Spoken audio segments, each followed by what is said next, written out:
Okay, so good morning, everyone. Everyone here in the conference room, and also good morning to all who are following us on Zoom or on YouTube. It's the last day of the conference meeting the other, transfers and cultural interactions around the Nile Valley. And today we'll explore more the first millennium BC and the Greco-Roman period. Valentina Gasperini will chair our first session. She's a foreign scientific member of the IFAO and also a ceramologist. Valentina? Good morning, everyone. So I would like to invite our first speaker, Filippo Mi, from the University of Strasbourg, who will be presenting his paper on buried in a foreign ground, relocating Greek and Carian cemeteries in the Memphite necropolis. Please.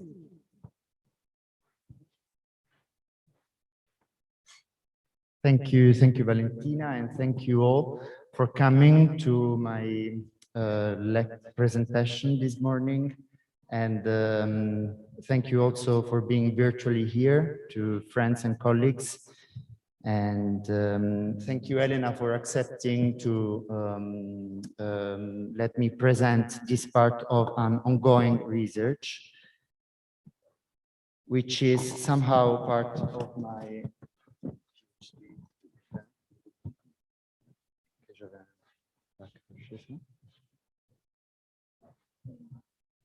Yeah, thank you. There is one moment, please.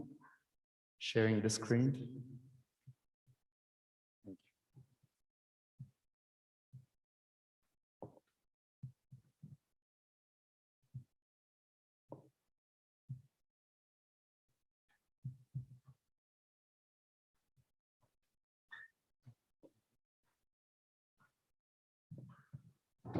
So yeah, as I was saying, this is part of an ongoing research, which is itself part of my PhD at the University of Strasbourg. And it is quite interesting, as recent experience has repeatedly shown, there could be many reasons for immigration, even in the ancient world. And in Memphis, in the first millennium before Christ, settlers and foreigners came and settled as conquerors, as merchants trading overseas, as mercenaries fighting for foreign power, but also as prisoners of war, as refugees escaping persecution, or as well simply in search for a better life. Reasons for immigration were and as varied as time, and the effects, one is not surprised, might differ for a variety of reasons. The protagonist of my presentation will be two distinct ethnic groups of Anatolian origin. As you can see from the sharp and neat yellow borders, Ionia was, at the moment we are talking, in the 7th century, already an established reality in Anatolia and quite well defined also politically. On the other hand, Caria was not at the same level of definition, and that's why its borders are dotted. While Ionia vastly contributed to the formation of a Pan-Hellenic culture, Carians did not enjoy the same degree of appreciation from their neighbors. Actually, just to give you an example of how much they were liked by their neighbors, when Athens in the 5th century compiled the list of vassals and tributes from vassals, Carians were listed at the bottom, and the list was in alphabetical order. So this fame the Carians had of being among the Tria Kappa Kakista, the 3 awful Kappas, together with Cretans and Cappadocians, was due to the proximity of the Carian power to the Persian power. And it was thanks to the Persian in the 4th century that Carians acquired political unity and territorial dominion over their territory. But before the 4th century, Carian is pretty much a cultural reality and not a political one. It is during the 7th century that Ionians and Carians traveled to Egypt, most probably by sea. They came in Egypt fighting for a foreign power and for the reunification war of a foreign king. This foreign king was, as you can imagine, Psametic I, who gave origin to the Said dynasty and to the reunification of the country. He was the one who settled the Carians and the Ionians in Pelusium in 2 distinct separated camps, military camps. And it is in Pelusium and in the city of Sais that in the 6th century we start to have the first epigraphic attestation of Carian and Ionian people in Egypt. Later in the course of the 6th century, these attestations start to spread everywhere in the Nile Valley and even southern of Aswan. For example, the inclusion of Carian and Ionian graffiti in Nubia testify the presence of foreign troops in the war that Psametic conducted against Kush. Later, Greek populations started to settle everywhere in the Delta and in other parts of the country, but it was thanks to Amasis, who was considered and known as a Philo-Hellenic king, that Carians and Ionians moved to Memphis. They were moved in 2 separate quarters of the city, which we know were at the north of the Memphis, or at the northern outskirts of Memphis. We know of the existence of these 2 quarters because they are mentioned in Greek and Demotic sources up to the end of the Ptolemaic period. These quarters were called Caricon, and its inhabitants were the Caromemphites, and Hellenion with the Hellenomemphites. So these 2 populations were not the only one, of course, 2 foreign populations living in Memphis. There were, of course, a lot of Phoenicians living in Memphis who had their temple of Astarte in the city and some shrines up in the necropolis. But there were also Jews with their synagogue, which is attested in documentary sources.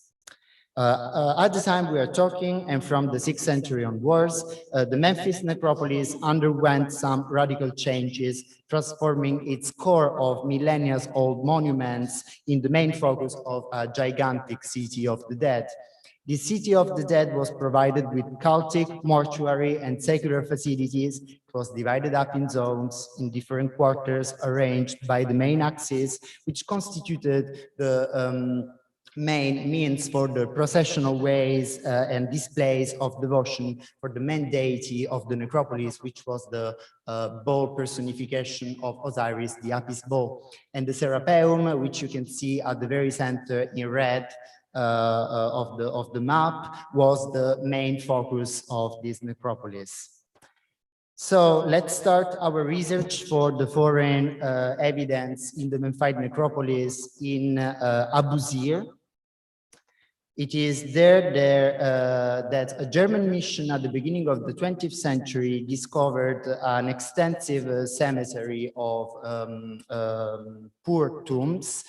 Most of the time they were just pits, simple pits dug in the sand in and around the Old Kingdom monuments. The data for this cemetery were implemented by the Czech mission working in and around the mastaba of Tashepses. They discovered other secondary burials, as they defined them, which belonged to this vast cemetery and which they dated from the 6th century up to the 1st century and probably Roman period as well. The most interesting part for us today is what has been defined the Greek cemetery from the German because of the discovery of some Greek coffins which were dated quite precisely from the 4th to the 3rd century before Christ, just before the arrival of Alexander the Great. This coffin displayed a purely Greek style, and they granted the name of the cemetery as Greek cemetery. But although the very precise dating, some have suggested that the dating could be moved even before the 4th century because of the discovery of some elements, as for example, this part of a Greek helm. But in this necropolis, there were not just Greek elements, but there were also Aramaic inscription and a stela of the Carian people, which at the beginning was not defined or was not recognized as Carian, but now we know pretty much it belonged to the Carian people. Moving southern in the site called Abusir, South Abusir, even though it is on the same longitude of North Saqqara, the discovery of simple coffins once again put around the Old Kingdom mastabas enlarged this vast cemetery, which belonged to the same period, late period probably up to the Ptolemaic times, and in some shafts which were dug for the occasion in the top of Old Kingdom mastabas, together with large deposition of animal bones sacrificed for rituals, we have found also a lekythos dated quite precisely from the late 5th to the early 4th century in Attica style. Let's move even southern for other attestation of foreigners in the Memphite necropolis.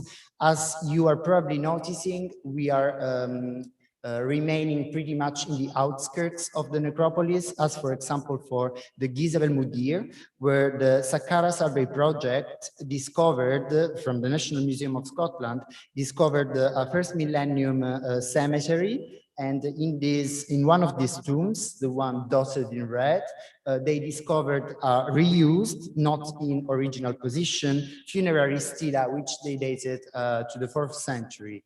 As you can see, we are in front of a mixed monument with some pretty Egyptian motifs, as in the top register, under this sun disk, which displays some Achaemenid art influence.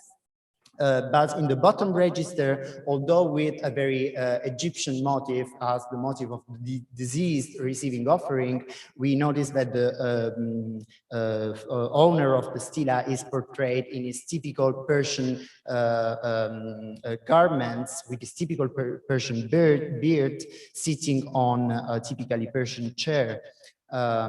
We know his name. We know that his father had a Persian name and his mother had an Egyptian name. So it is probably an offspring of second-generation Persians who were living in Memphis by the time. And this brings us to another stela with pretty much the same outlines, which was found most probably in Memphis, even though without a certain context. And now in the Musei Vaticani, once again, Egyptian mummification, even though the mourners display some foreign style, some foreign attire. And in the bottom register, we find mourners preceded by standard bearers and some offering bearers. The inscription in Aramaic mentions some Aramaic people. But once again, the pretty much Egyptian ambience, as Porten and Yardeni defined, is displayed here with a touch of Persian, which is completely different from the other Persian stela, which is dated to the end or beginning of the 5th century, which was found once again in Memphis, even though without a precise context. Here we have pretty much nothing Egyptian. We have this high-standing member of the Persian elite, mourned by women and men. And what we can find at the top register, which I encircled in red, there are two sphinx, reminiscent of Greek and Aegean style. These pieces are not at all, by no means, single pieces of evidence, but rather examples of the period in question. Persian and Egyptian elements, but also Greek and Levantine ones, could have been mixed together. Moving south in the necropolis, in particular Tabet el-Gesh, we have found two other Aramaic stelae. One of them mentioned the name of a woman, the Aramaic name, but enjoying Osirian cultic rituals. And the other one was an offering table. Unfortunately, I have been looking for pictures, but didn't quite succeed at the moment. Hope to find them in the future. And let's move to the last southern evidence for foreigners in the necropolis, which is in Saqqara, South Saqqara, Saqqara Sud, where in the 30s, Jeke discovered an extensive Aramean cemetery with several coffins, clay coffins, at least 14, which displayed, were inscribed or incised with names of the owners, which were of Aramean origin, but still living in Memphis at the time. And together with the coffins, he discovered an extensive number of what he defined Asiatic statuettes, which were not discussed further, and I think they would need a reconsideration in the light of new discovery from Anatolia and the Near East to assign them, to better assign them to the culture which created and originated and used them. So let's now come back to the Ionians and to the Carians. And we must move to the sacred animal necropolis in North Saqqara, which is 1 kilometer north of the Step Pyramid and 2 kilometers south of the Abu Sir Plateau.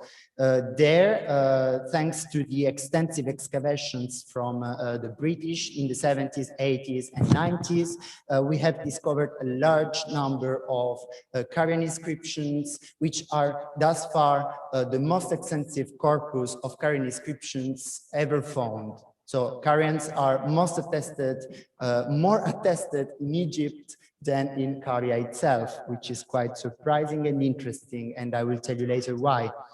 But before going to the Carians, let's notice some presence of other kind of material, like for example, this pinax, this painting, which was found in block 5, outside block 5, or this limestone table, which although displaying Egyptian elements, it does it with a purely un-Egyptian style. This makes me think of other discoveries which were made in the Mother of Apis catacombs. So we are still in the North Saqqara animal necropolis. For example, the interest in this scene is that a purely Egyptian scene is represented with a non-Egyptian style. And I will come back to this pinax later in the course of my presentation. So the main temple terrace, which hosted the cultic chapels and the entrances to the catacombs for the burial of sacred animals in the necropolis, underwent some major work during the 30th dynasty under Nectanebo II. And it is a quite interesting place for not only Egyptian rituals, but also for the discovery of various material.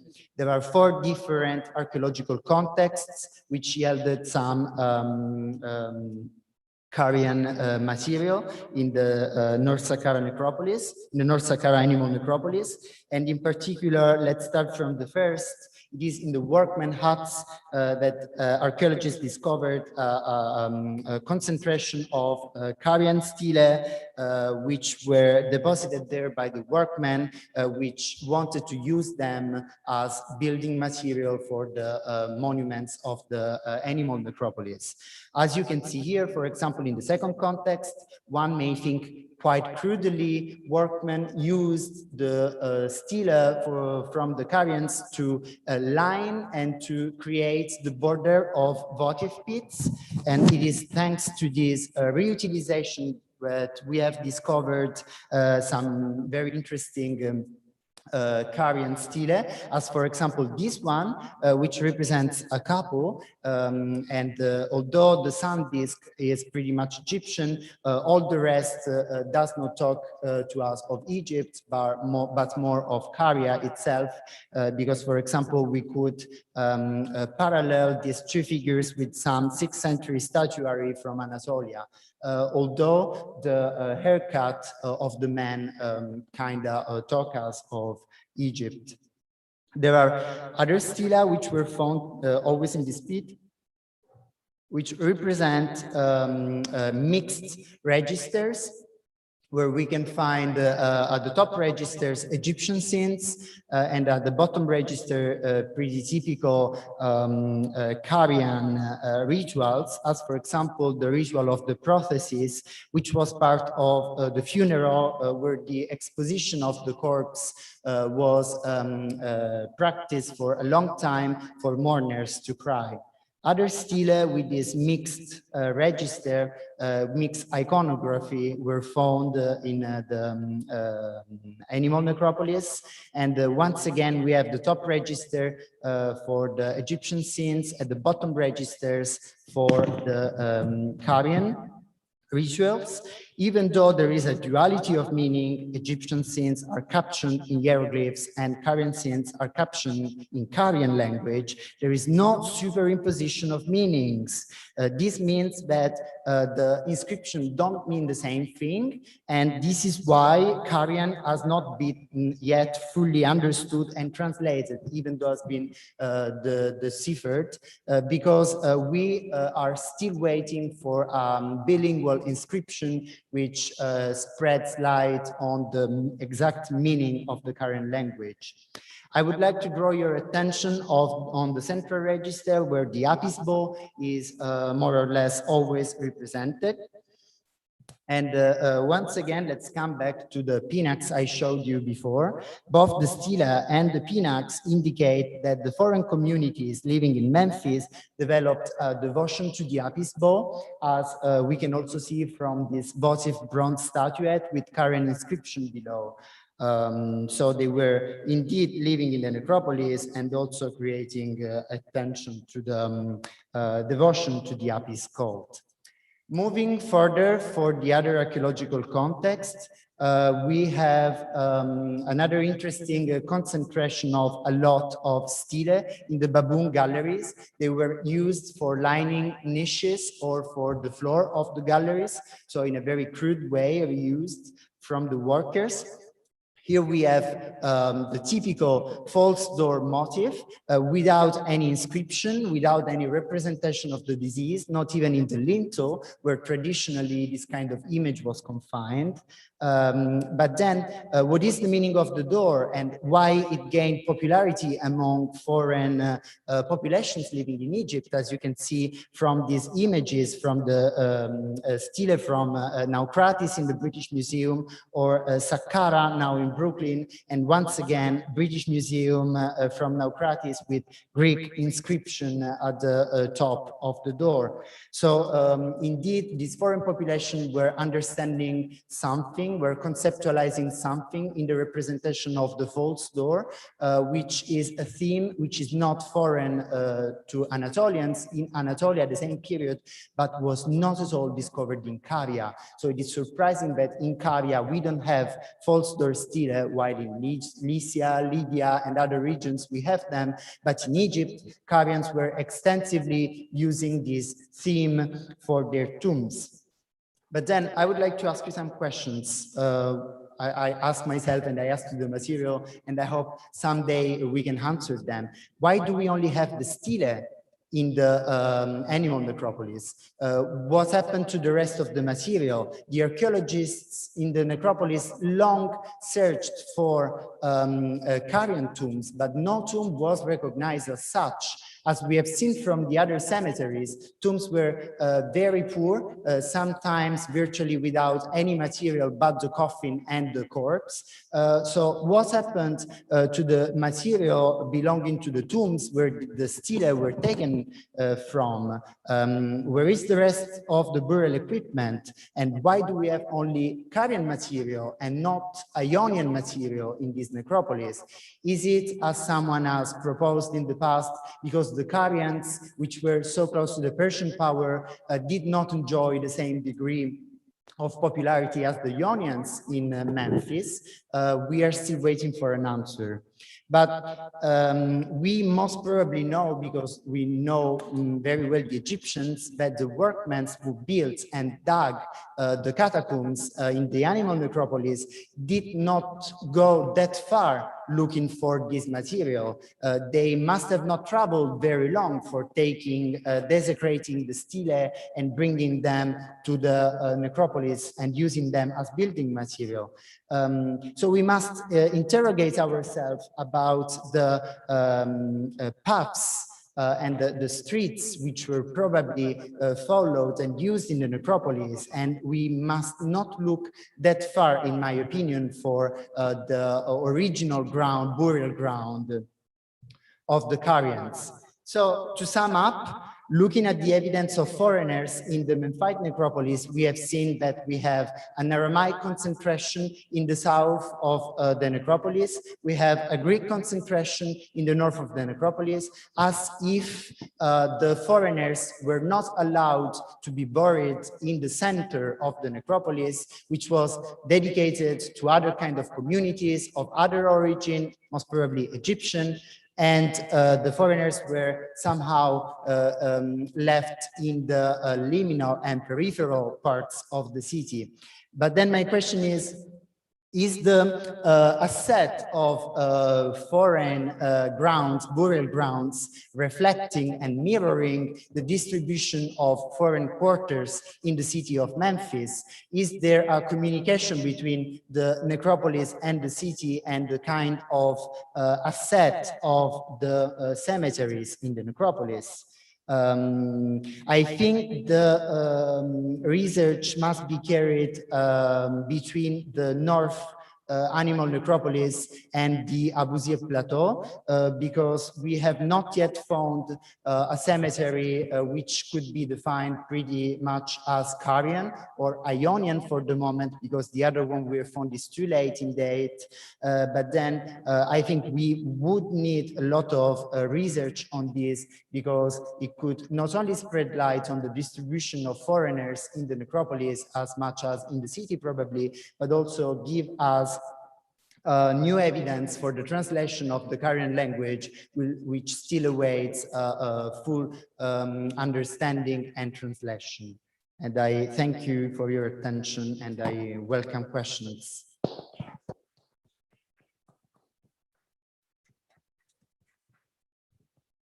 Thank you very much for this very nice talk. So all the questions will be taken at the end during the final discussion. Therefore, our second speaker is Sergei Ivanov from the Center for Egyptological Studies, Russian Academy of Science, who will be presenting on ceramic altars from Memphis. Please. Hello all, can you hear me? Hello? Yes, yeah, absolutely. So first of all, I would like to thank the organizers for so interesting conference and for letting me taking part in it. So let's start.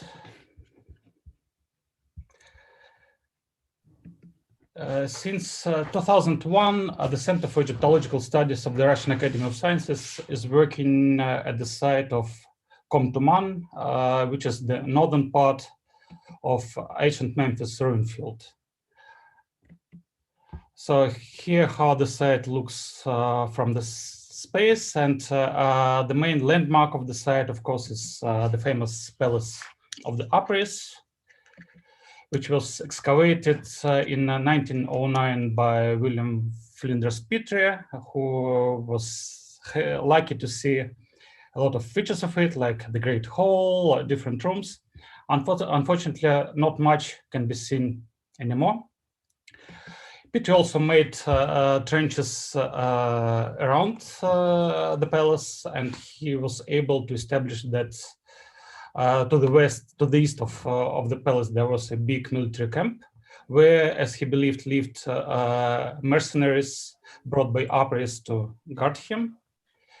Now we know that actually the palace was surrounded by a system of walls, as we have discovered another fortification wall, which is 13 meters thick and plastered with a thick layer of white plaster, and it goes along the central part of Komtuman. And we are sure that there are other walls as well. So since 1909, there was no work done in this area. In 1955, it was expedition of Pennsylvania University, and architect John Dimmick made an overall map of ancient Memphis. And he also mapped our site, where in the center of it he has showed a building, a big building. So in 2003, we started to excavate on the site, and we started from this building, which turned out to be a composition of various buildings belonging to different building periods, starting from Persian period and into Ptolemaic period. And these are administrative buildings, living quarters, and it also comprises a huge area of workshops. The main purpose of which was production of Egyptian blue, which was most likely centrally produced and then distributed to other workshops. During our work, we find quite a big number of various terracotta objects. They are quite typical for Memphite area and for Egyptian archaeology of the late period. In general, these are epiphalic figurines and also various female figurines. They are mainly made in double or single mold and covered with a thick layer of plaster and painted. But some of the figurines get out of this general row. For example, we have a very weird representation of a cat sitting on a kind of blossom. First of all, this figurine is quite strange because it's made of pottery. Well, we know that most part of terracotta figurines of cats show these animals in slightly various posture. Our cat mainly resembles representations and statuettes made in bronze, stone, wood. And this resembles of a big find of offering of cache of offering of votive offerings that was discovered in Alexandrian Babastion, which was also that also demonstrated mismatching of the material from which the figurines were made. These were mainly stone and bronze, and the iconographer.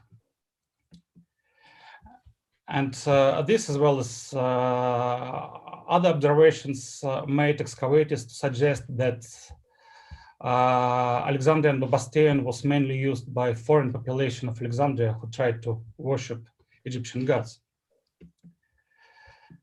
And speaking of composition of our small figurine, we would say that actually this figurine reminds representations on finials of so-called standards, usually made of bronze, or it could also be a fragment of some decorative element, like here we have a handle kept in the collection of the Metropolitan Museum of Art. which was also decorated by a cat, a sitting cat. We think that our object was part of a bigger terracotta object. Most probably it was an offering stand or altar, and we will show. I will show you more examples later. There's another quite interesting piece representing a more traditional Egyptian, made in more traditional Egyptian style. It's also done in local clay, Nile sealed B. It was made in a single mold, covered with plaster and also painted. Unfortunately, it was badly decayed. But what is quite interesting is that the backside has a quite typical curve, and the upper part of the figurine on the head, there's a break that indicates that this figurine was a part of a bigger object. And there's a less typical Egyptian representation of a man who is showed standing, he's keeping his arm on his chest, and he has quite a typical, this figurine has quite a typical style, so-called Asian style, where facial features like nose and eyes are shown by pieces of clay just attached to the face. And what is also quite characteristic is the backside of this figurine showing a big break that indicates that this figurine was part of a bigger object. What kind of object could it be? I think that most probably this figurines were part of some cult stands or altars. These nice examples are kept in Jerusalem Museum, and of course they are much older, but they're quite typical in showing how this object could principally look like. And we also find more contemporary examples found on the territory of modern Jordan. These fragments belong to architectural models, shrines, showing people outside or inside a shrine or a model shrine. And these objects were used as votive offerings, or they were used in domestic cult practices. And it looks like our Memphite examples were also of the same type of objects. And we also have more examples of it. Here we have a representation of a man wearing a typical Egyptian tripartite wig.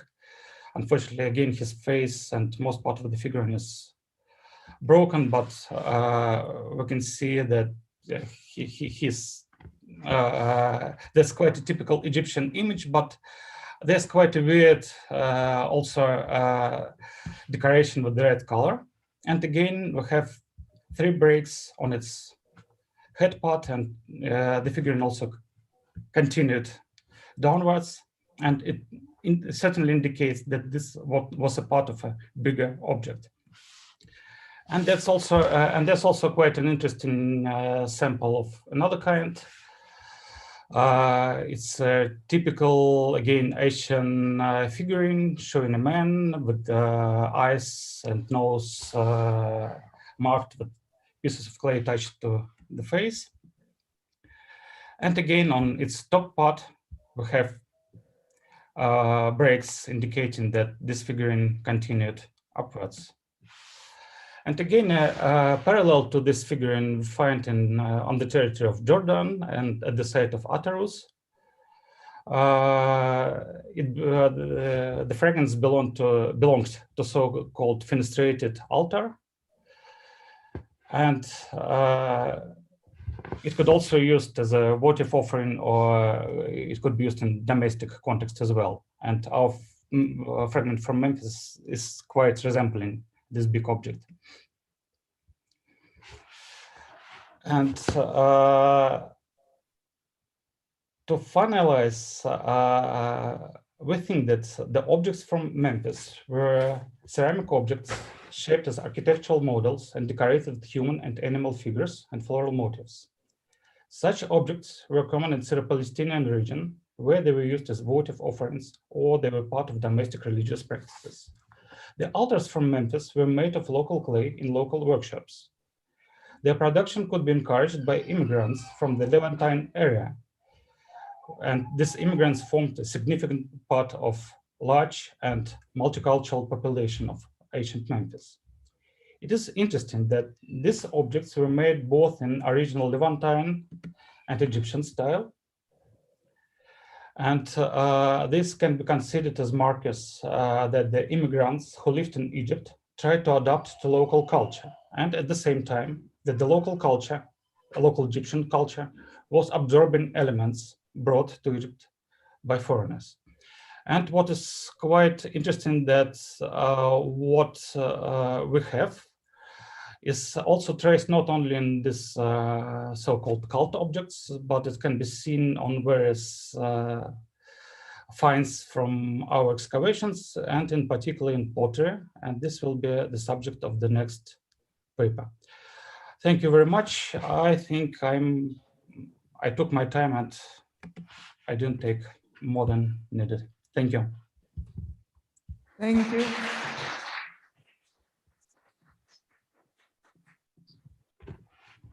Thank you very much for this very interesting talk. So as mentioned, we will be taking the questions at the end. Therefore, our next speaker is Victoria Yarmolovic from the Center for Egyptological Studies, Russian Academy of Science. And she will be presenting on fine wares pottery from Memphis of the 6th, 3rd century BCE, the evidence of cross-cultural interactions. Please. Thank you very much.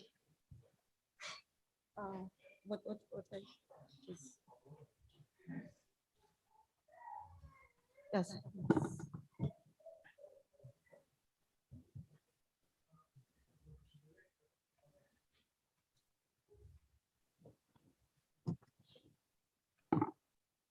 Yes.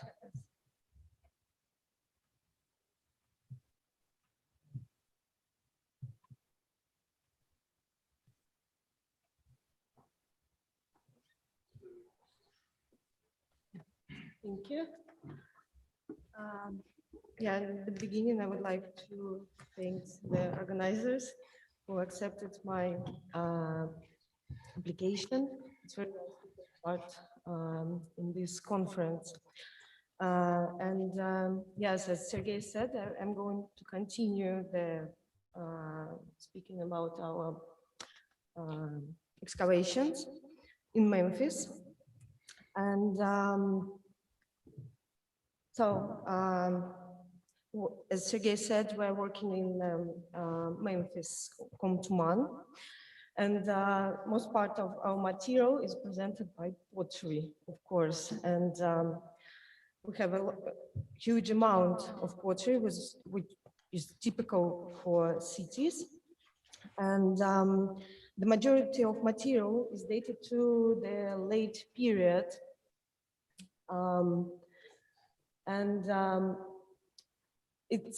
it includes both the Egyptian pottery, as you can see in the previous photo, and import one. So, and the earliest pottery, I mean, now I'm speaking about the late period pottery. Also, we have the New Kingdom pottery, Old Kingdom pottery on our side, but today I'm going to focus on the late period pottery. So the earliest pottery is dated to the 27th dynasty. And this material is studied by my colleague, Sabine Lamel. And now, today, I'm going to focus on the fine ware pottery of the 6th and 4th centuries. So yes, here's just some photos of our site. This is a production area. This is a Palace of Apries, and this is a so-called rescue area, which we begin to dig in 2014 after the robbery of the site. And So let's start with the fine ware pottery. We, with Sabine Lamel, decided to divide the fine ware pottery, and this pottery includes various of shapes. It's jugs, juglets, dishes, lids, bowls, plates, cups of different shapes. So here you can see the beaker, the so-called beaker, doesn't matter how we call it, the best vessel, which is typical material for the late period. This here you can see various dishes, bowls, and juglets and cups. So basically this pottery produced, it's made of local marl clays, I mean Egyptian clays. And so now I'm just going to describe some shapes which I think imitate the foreign pottery, foreign shapes, and then I'm going to discuss some of the subjects which are connected with. So the first group is globular jugs, and these shapes are also quite typical for the late period, and it has various, they have various names in English or in French. I prefer to call it globular jugs, and these vessels have narrow mouth and neck, bodies of various shapes like rounded, squat, cylindrical, rounded, flat or ring base. The rims also have various shapes. The height varies from 6 to 16 centimeters. And now I'm speaking about also only about Memphite pottery, because a lot of these vessels were found also in other sites in Egypt. So now I'm speaking not only about our pottery, because otherwise it will take lots of time to discuss this pottery. So the date in Memphis is the 6th, 5th century BCE. And so here you can see the different vessels from our side. And so here also bodies. Some of them have the decoration. In Memphis, it's brown or reddish brown colors, stripes of reddish and brown colors. And distribution, I hope it's visible, in the late period. It's important that it's I'm speaking about late period. As far as I know, maybe I missed something. So it's distributed in Memphis. It was found in Memphis, Saqqara, Giza, Sais, Mendes, Tmuis, Tel Kedo, Tel El Her, and Tunis. So several explanations have been made about origin of this shape. As you can see, these juglets have various shapes of rims.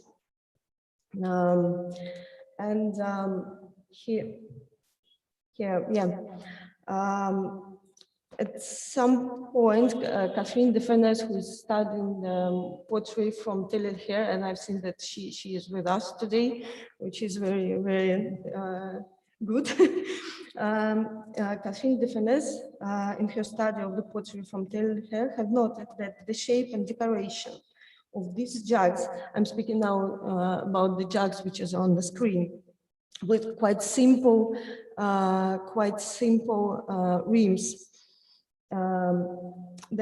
So she noticed that these jugs reminds Palestinian and Syrian jugs, which were in the were widespread in the same centuries as in Egypt.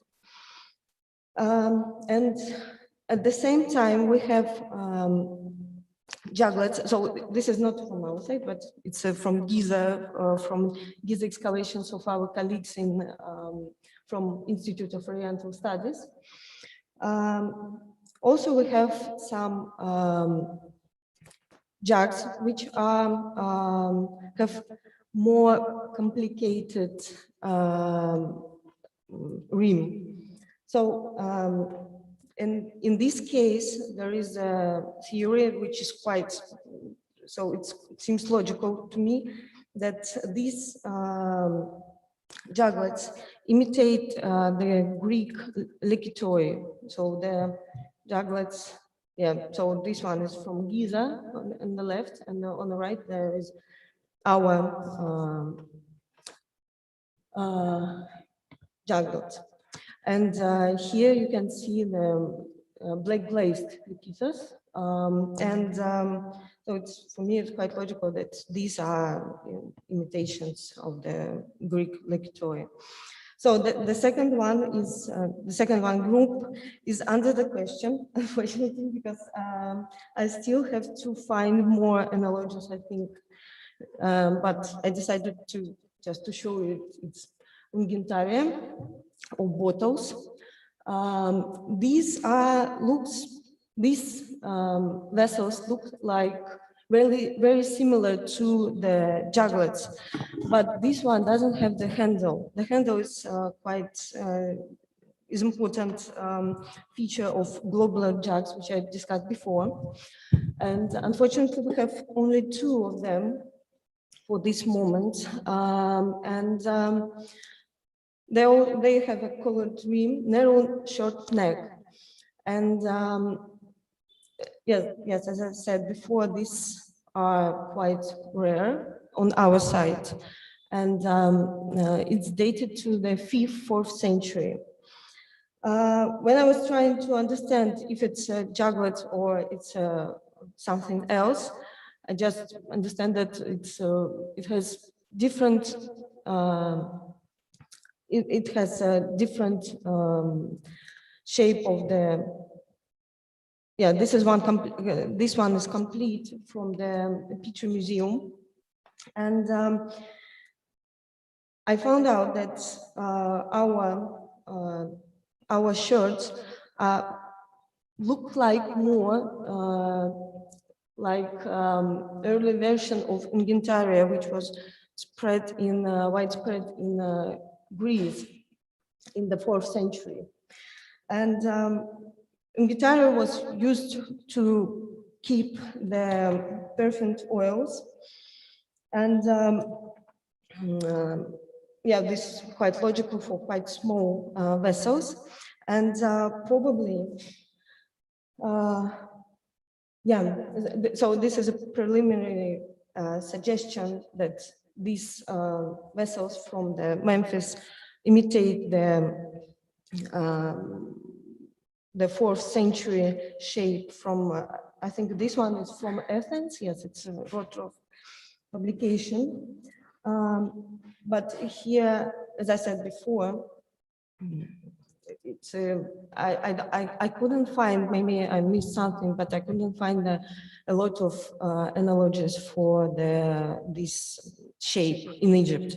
So probably it will be in the future. So here, yes, you can see that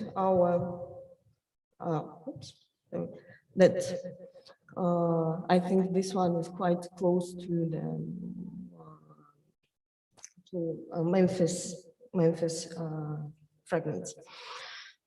So the next, and to sum up, these 2 groups demonstrate that there was a Greek influence on the pottery, on Egyptian pottery. And now I'm going to discuss another part of my research is Achaemenid influence on Egyptian pottery. So the first group is bowls with high flaring neck. You can see it on the screen. And these bowls have a flaring rim, high neck, short shoulders, different kind of bodies, and rounded, flat or ring base. In Memphis, we have decorated fragments. It's decorated with the red bands. And Memphite material is dated to the last quarter of the 6th, last quarter of the 4th century. So it's also late period. Same bowls have been found quite often in Egypt, and those which have been found in Giza, Tel El and Kharga oasis have same dates. And the bowls from Thebes, Septinus, Phoenix, Heraclean, and Meroe provide evidence that this shape was used until Ptolemaic and Roman periods. And comparison with them, so yes, here you can see our bowls, the bowl from the Petrie Museum, which was found by Petrie, but unfortunately, as far as I remember, there is no provenance for this bowl, and the bowl from Giza.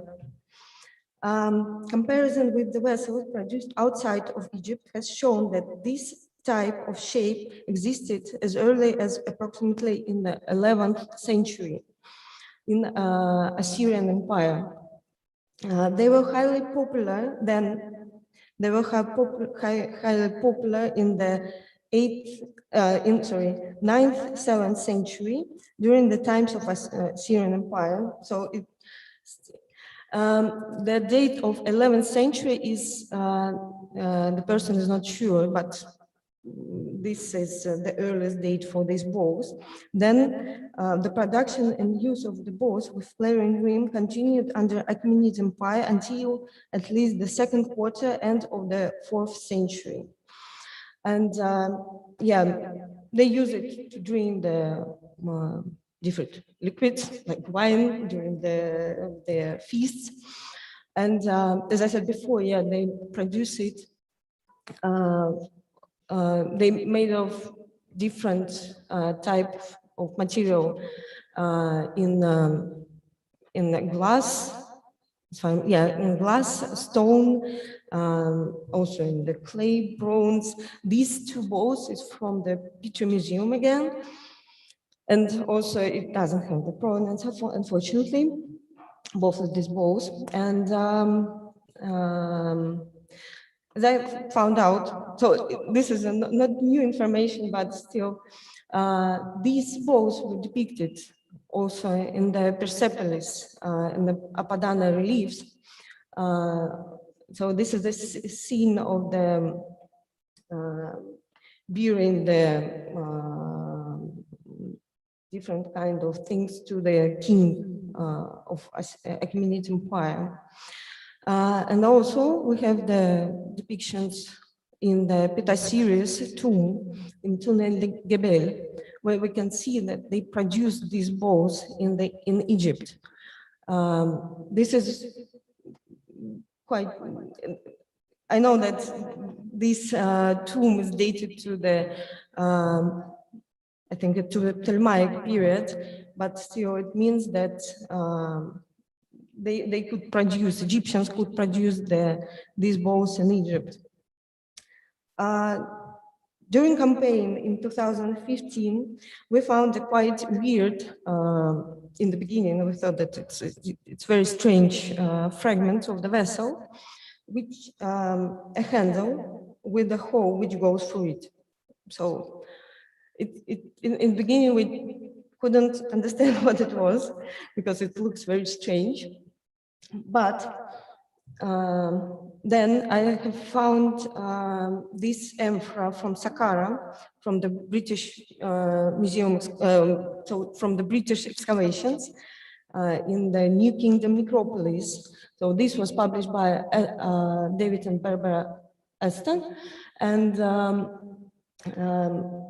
you can see that it has the same spout with the spout / handle, and it's dated to the second half of the 5th century.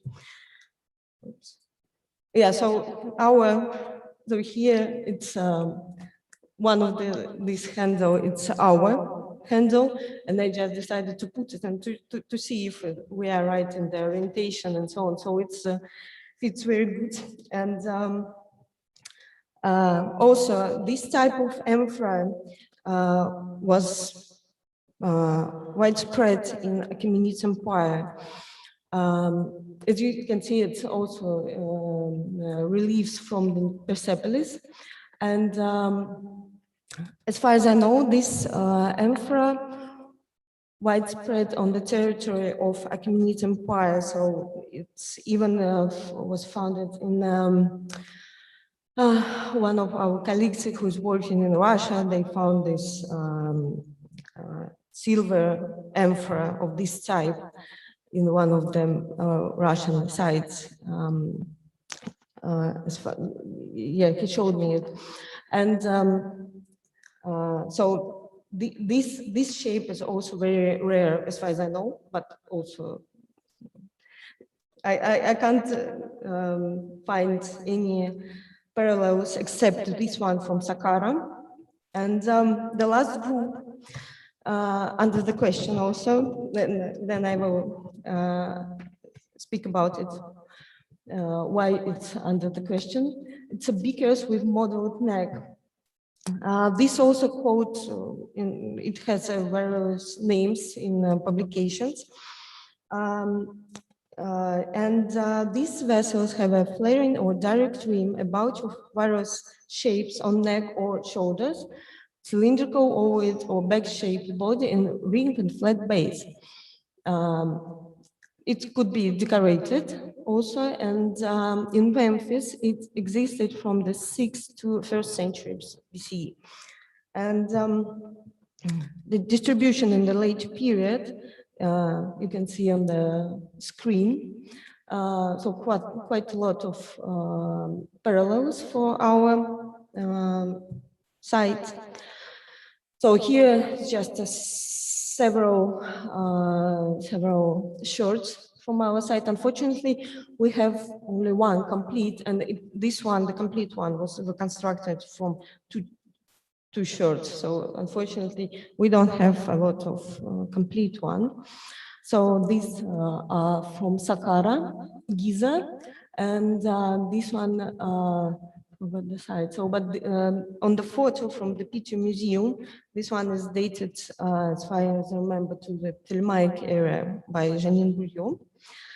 And just before this conference started, I got an email from Catherine de Fenez, and she wrote me because she was interested in my paper about this pottery, and she said that she was the first who noticed that probably this type of vessels imitate the Neo-Assyrian types of pottery. But now she said that this is a very complicated subject, and that this type of pottery is under the question if it's mutations or not. So I hope that we can, so that in future we will discuss this subject, because it's really interesting what she's thinking about it. Yeah, but as I said, she said that it's probably, in past, she said that it's probably imitations of metalware from Assyria, from Achaemenid, also Achaemenid types of pottery. So, yeah, so this I will leave just under the question, and let's start to discuss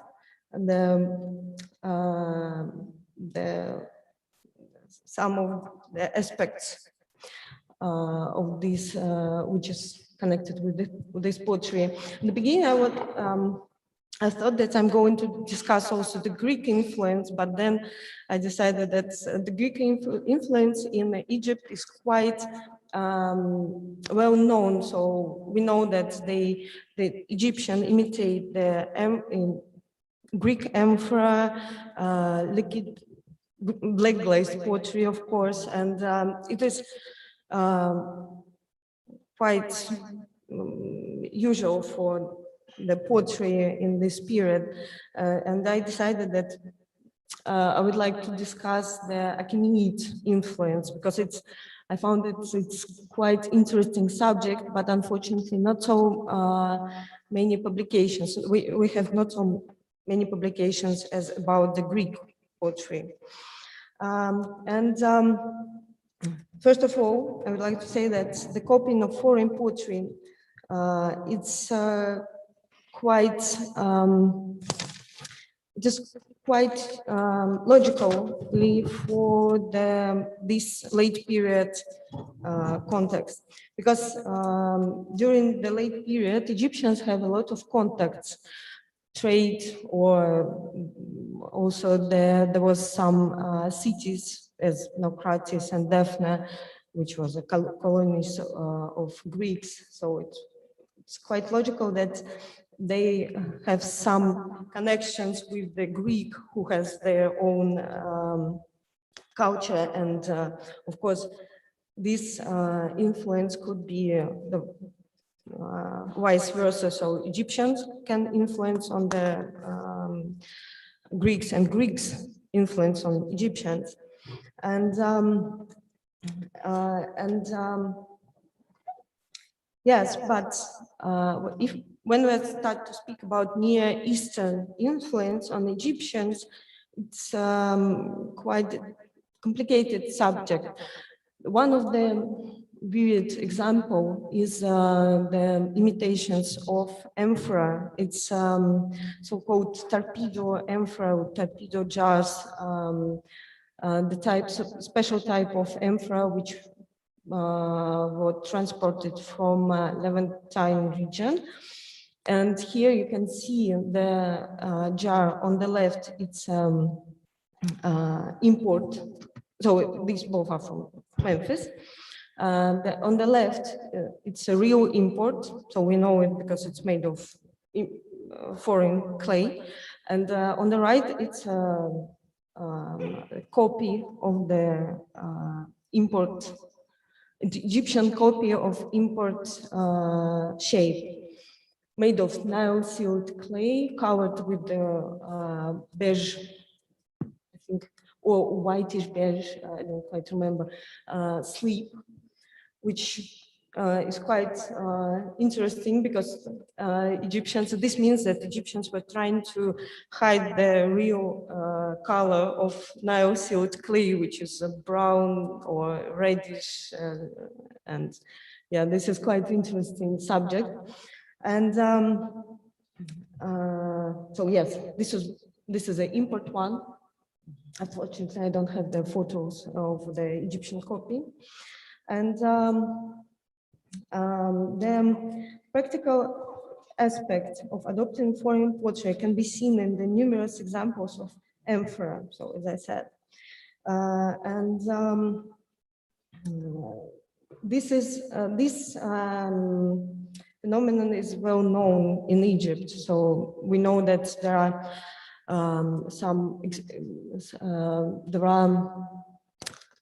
imitations of Greek emperor as well. As far as I remember, in Saqqara, for example, I think in Polish excavations, there was some imitations. And in the case of Achaemenid models, now we are back to the fineware pottery. In the case of Achaemenid models, their inclusion in Egyptian ceramic pottery can be explained by increased prestige of social attractiveness of this object during the Persian rule in Egypt. These vessels were associated with the culture of the Persian royal court at Persepolis, as we've seen in the Apadana reliefs, which was represented locally through the court of the satrap in Memphis. Well, we know that Memphis at the late period was a big administrative center, and we know that throughout the empire, the satraps' courts recruit their members from local elite, which presented an opportunity for the mixture of cultures. It is hardly surprising that those who prospered under Persians wanted to associate themselves culturally with the new rule. The Persian garments and jewelry worn by Egyptian officials can be seen on several statues. the practices of feasts, as far as I know, Egyptians also adopted in this time, the Persian feasts. And probably my suggestion is that the popularity of the pottery during that time was connected with the elite of the Persian satrap who was sitting in Memphis. And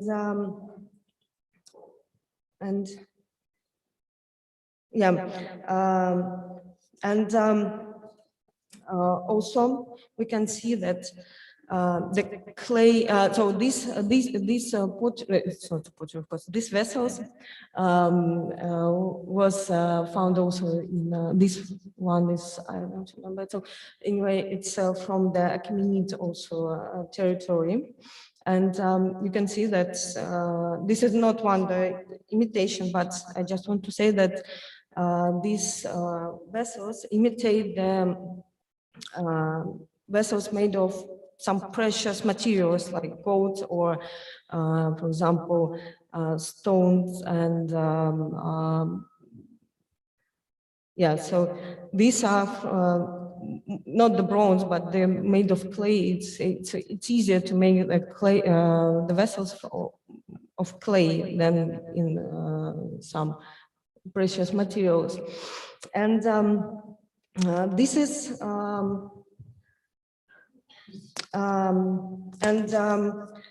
we know that in Egypt, when Persians conquered Egypt, they tried to have some power in the on Egyptians, and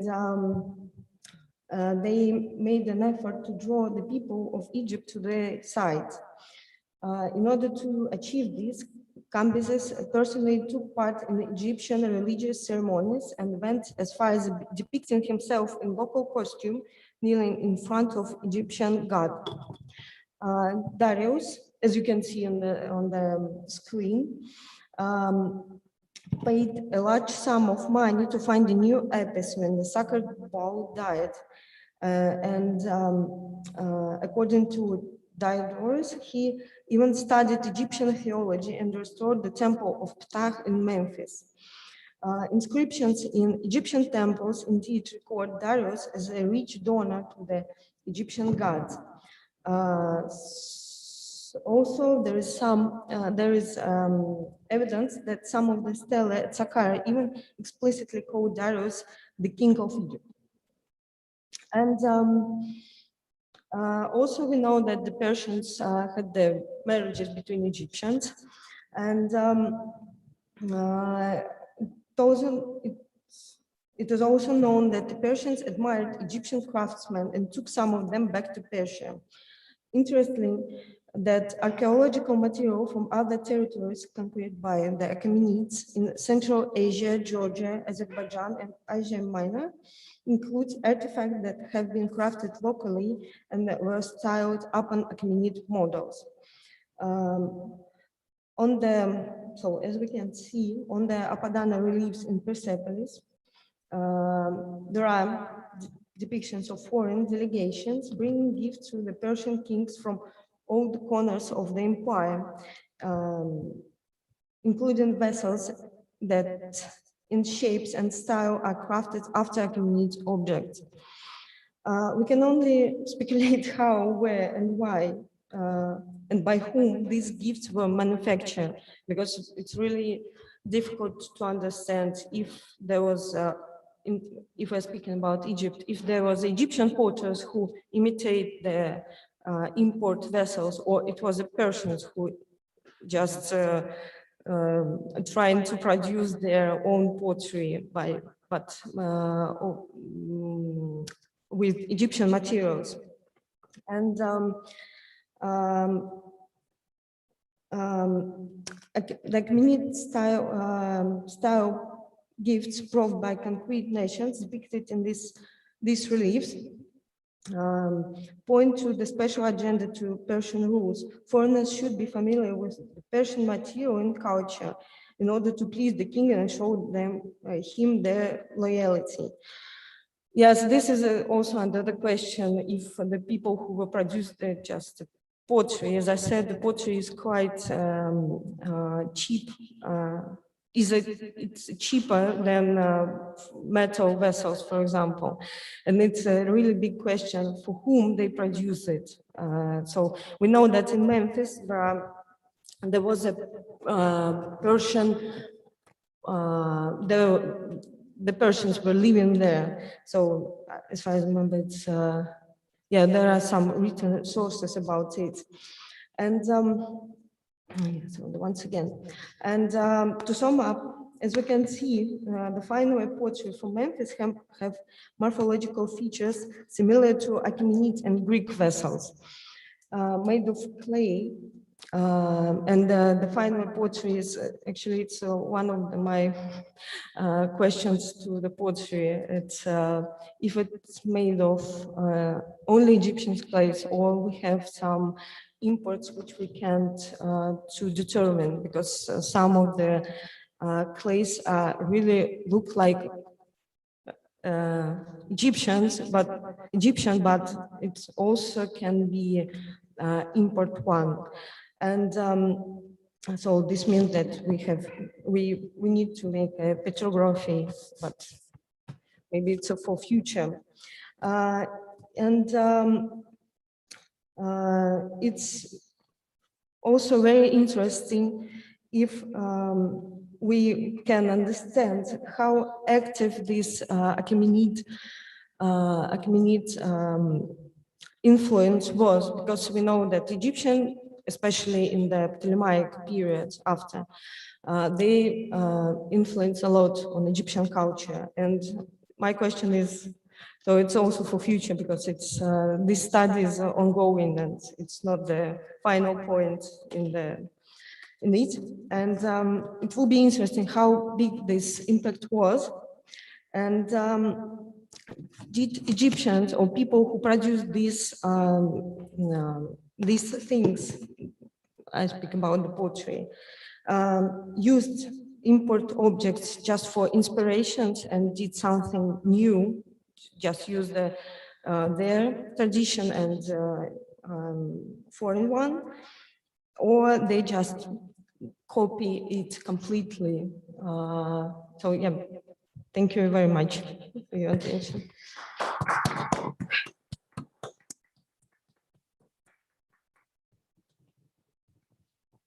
Thank you very much for this very nice talk. And now I think we should move on with our last speaker, who is Marie-Lise Arnett from the University of Fribourg. And she will be presenting on playing with the other, the Egyptian game of Senet and the Greeks under the first millennium.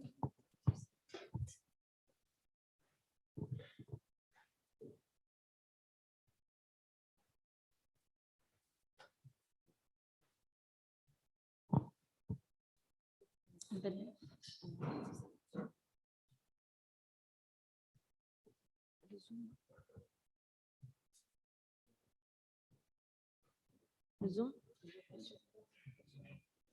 Ah, j'appuie sur quoi pour que ça... Je vais avoir une... C'est ça. Ah non, c'est pas ça. Ah, direct? Ouais, mais tu voulais... mon écran plutôt que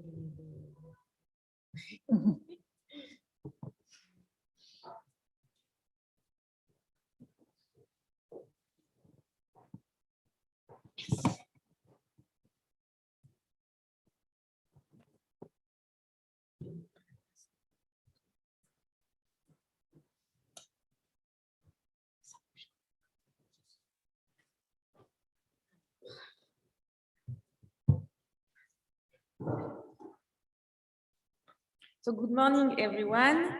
Thank you very much, Elena, for organizing this incredible conference. I've learned so much, and I would like also to thank my colleagues from the Locus Ludi team, who really helped me so much in understanding and discovering a material that I was not used to not so long ago, so especially the classical texts. So thanks to them as well. So ancient play and games reflect the gendered, religious, economic and political fabric of a society as much as they shape the lives of players by transmitting a cultural identity. So here I quote Véronique Dazen, and I think that these words underline quite well how the study of games can be crucial for the understanding of past societies. And more to our topic, games in general are also vehicles of multicultural connections that can be established, sorry for my very bad accent, can be established directly or indirectly between people, as we will see. So I quote again, they facilitate interaction on the borders between cultures. This is why they have been qualified as social lubricants, and you have some references there. Also, thanks to their small size as material objects, but also for a lot of other reasons, games can travel easily from a space to another. And when they travel from a space to another, they pass from a cultural context to another. So they experience what Michel Espagne has defined as cultural transfers. That is to say that they experience a dynamic, it's a dynamic of transformation, of resemantization from the context of emission to the one of reception. Bon, I know this cultural transfer aspect has been like challenged, etc. I like it because it's as a concept, because it's the dynamic can be traced and historically proven or not, and I think it applies very well to very specific objects like games are. But in fact, you're already familiar with the idea of the travel of game and the games that reflect cultural interaction. And I've chosen something that you have known from your everyday life, in fact. So here you discover, I present that very quickly. Huh? You discover an Indian game, the game of Pachisi or Parchisi, that is known in India since the 16th century. And it was initially reserved to the upper classes in India, like the king also, and you see here the court playing the Pachisi, and it could be used to stage the belonging of an elite, by the way, as you can see with this very luxury playing pieces. And when India became a British colony under the 18th century BC, of course, travelers and settlers come to India, they discover and they play the Parchisi, and they take it back to England, where it begins to be produced by companies, and it progressively loses all references to its Indian roots, especially when it's renamed Ludo, as you can see here. And at that moment, the game will be spread all over Europe, all over the world also, and it's highly simplified, and it becomes, in its roots, and it becomes a children game. And here you have the French version of Les Petits Chevaux. It's differently named according to the countries, and you can see there is another layer of intercultural interaction with the iconography taken from pop culture with the Disney characters. What is also even more interesting is that when Ludo, the European Ludo, arrives in India, because it arrives in India, second part of the 20th century, the Indian players of Ludo, they don't even recognize it as an Indian game. So the buckle is blue. But let's go back to antiquity. It was just for the idea of the travel and the change. For once, I'm gonna start with documents from the Greek world.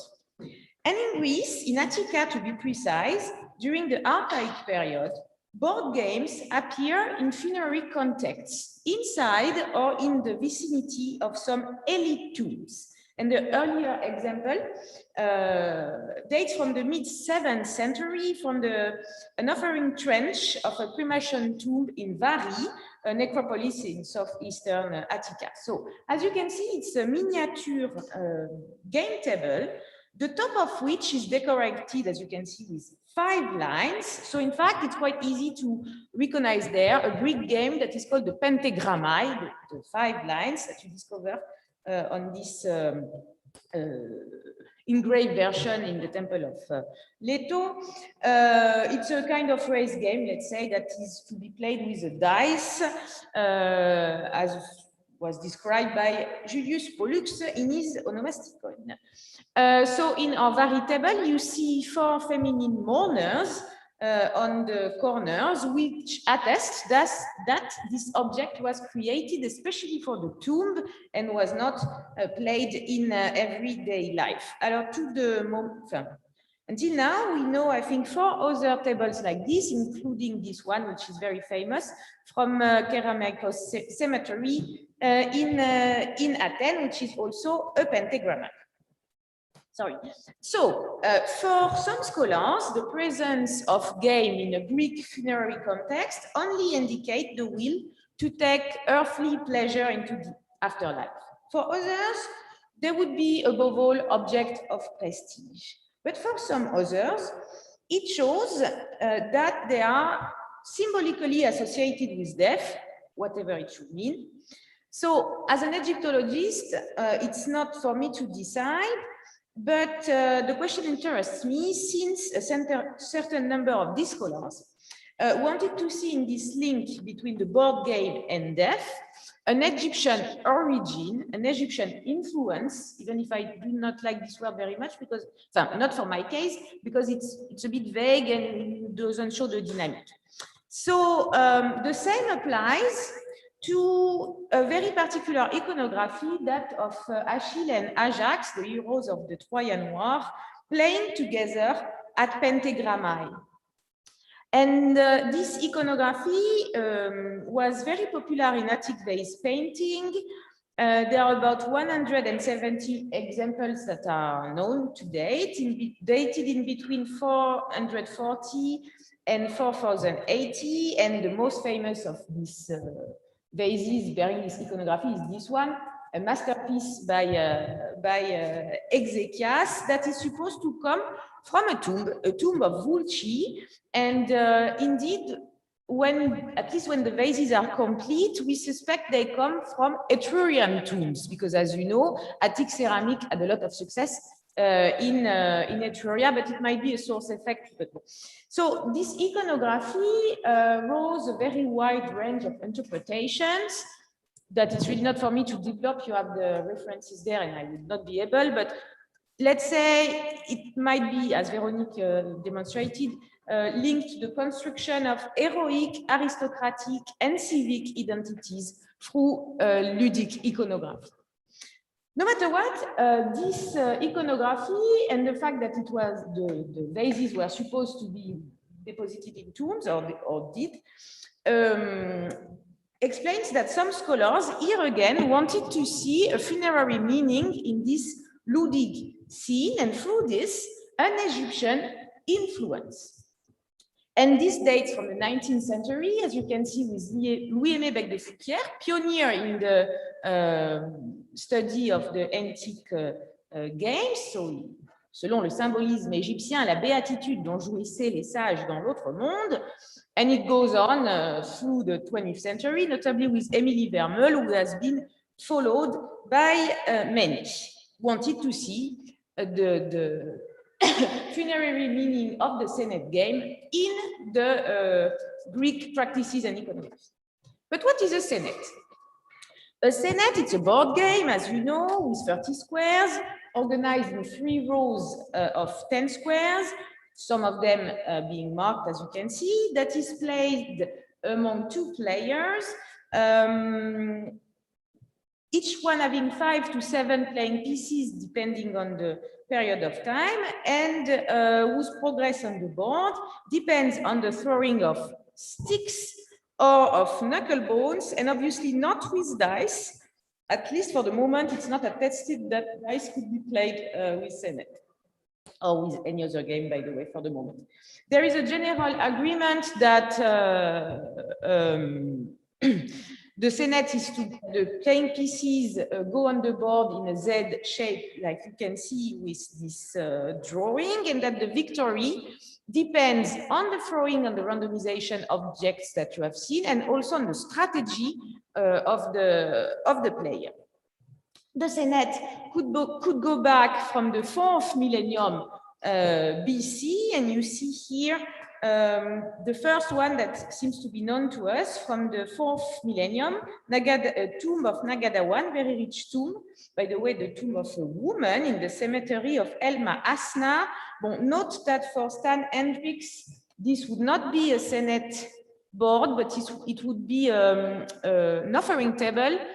I don't know what to think because I don't know how to explain the grid that the table bears if it's not a board game. But for sure, and without debate, the Senet is deposited in elite tombs with other board games starting from the 1st dynasty and is then represented in the chapels of the tombs starting from the beginning of the Old Kingdom to the end of the 1st millennium BC. We will rediscuss that later. So this game that bears is of some importance in Egyptian funerary beliefs. I do not have the time to explain them there. Is it possible that it had any impact on Greek funerary beliefs and practices as proposed? Question is, did the Greeks of the archaic period, because this is what we are talking about, knew the Senet game and its funerary meaning? First thing, do we have Egyptian Senet on Greek territory, possibly among Egyptiaca? As you know, Egyptian or Egyptianizing objects are known in Greek territory from the beginning of the 1st millennium concerning Crete and Euboea, as you can see with these amulets coming from Lefkandi, and then for the other regions between the 8th and the 6th centuries. So we are in the good time frame. These objects, as you know, are very various, but mostly small in size, just like the games. We find I don't know, amulets, scarabs, beads, figurines, vases, etc., that are sometimes made in Cyprus or in the Levant or in Rhodes, but also in Egypt, especially in Naucratis, as you know. So, and they can come from various contexts, but they can come from tombs. So, do we find Egyptian games among these Egyptiaca, and especially the ones that are found in tombs? To answer, we can go to the catalog by Scon Yedeler, I don't know how to pronounce it, I'm sorry, that delivers more than 5,000 Egyptiaca found in Greece and dated in between 1,100 and 525. So, do we find games? Yes, we do. We do in the votive deposit of the sanctuary of Athena at Ialissos, on the island of Rhodes, in a deposit which was made of many Egyptiaca and Orientalia. What are they? There are 4 gaming pieces, so 4 gaming pieces on more than 5,000 objects that the author qualifies as belonging to a Senet game, but I would be far more cautious because without a board, it's very delicate to say to which game belong the playing pieces because they can be very much look-alike. So we have 4 pieces, not for sure for a Senet, and not even in a tomb, but a sanctuary. Okay. Actually, there is a possible Senet board in the, let's say, Asian world, Greek world, that comes from a tomb in Crete from the 15th, 14th century BC. We are in fact in the royal tomb of Isopata, north of Knossos, where we find a board arranged in 3 rows of 10 treat cup holes, so 30 square, a tomb. Commentators, some of them, have thought about Senet. The problem is that this board that is engraved, as you can see, is from a block that is reused in the tomb, so it doesn't mean that it was put there on purpose. Also, it shows a morphology. We will go back to this. That is not Egyptian, but that is more related to Levant. And third, this tomb has been destroyed during the World War II, so there is no way to make further investigation on that on that supposed board game. In Crete also, some playing pieces, but here again, as you can see, in different contexts, including tomb, but it's not possible to say that they are pieces for Senet for sure. So maybe the Senet game was known by Greeks thanks to other vectors, indirect vectors. And Emily Vermeul has proposed Cyprus as a potential link, in the chain of transmission, and her proposal was based, unfortunately, only, if I remember well, on this game box. This game box that is quite famous, coming from a tomb in Enkomi, and for her, as for many commentators, this game box shows an obvious Egyptian influence. The problem is, at the first look, is that this game, it's a game of 20 squares. It's not an Egyptian game, even if it was played in Egypt. It's an Oriental game. It comes from Orient, even maybe from further, as the rosettes that decorate it. And in fact, this box would belong to a style that has been called international style, with all the problem that the expression in itself would convey, but it's, you know, we have seen with also with Renaud that this iconography of the hunting with the chariot is absolutely not typically Egyptian. It's shared among many cultures, and this international style is supposed to concern luxury objects designed in a formal language that would be common to the Eastern Mediterranean elite. Maybe, and I think we have seen that through a lot of communications during this workshop, not only the elites. Anyway, so this piece does not reflect any Egyptian influence, but it's more like the image of the unprecedented cultural exchange in this area during the late Bronze Age. But let's go further on the Cypriot track. As Walter Chris demonstrated, and I totally rely on his study for this part, there are more Senet games in Cyprus than anywhere else, even more than in Egypt.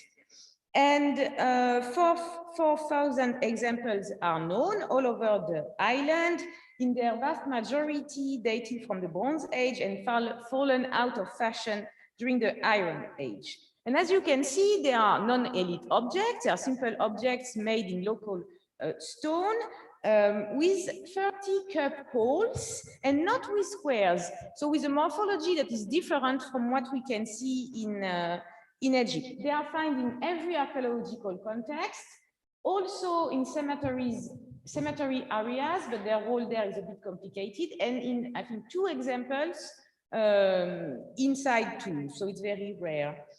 The thing is that Cypriots, obviously it was proposed by Walter, did not know the Senet game from Egyptian direct, but from the Levantines.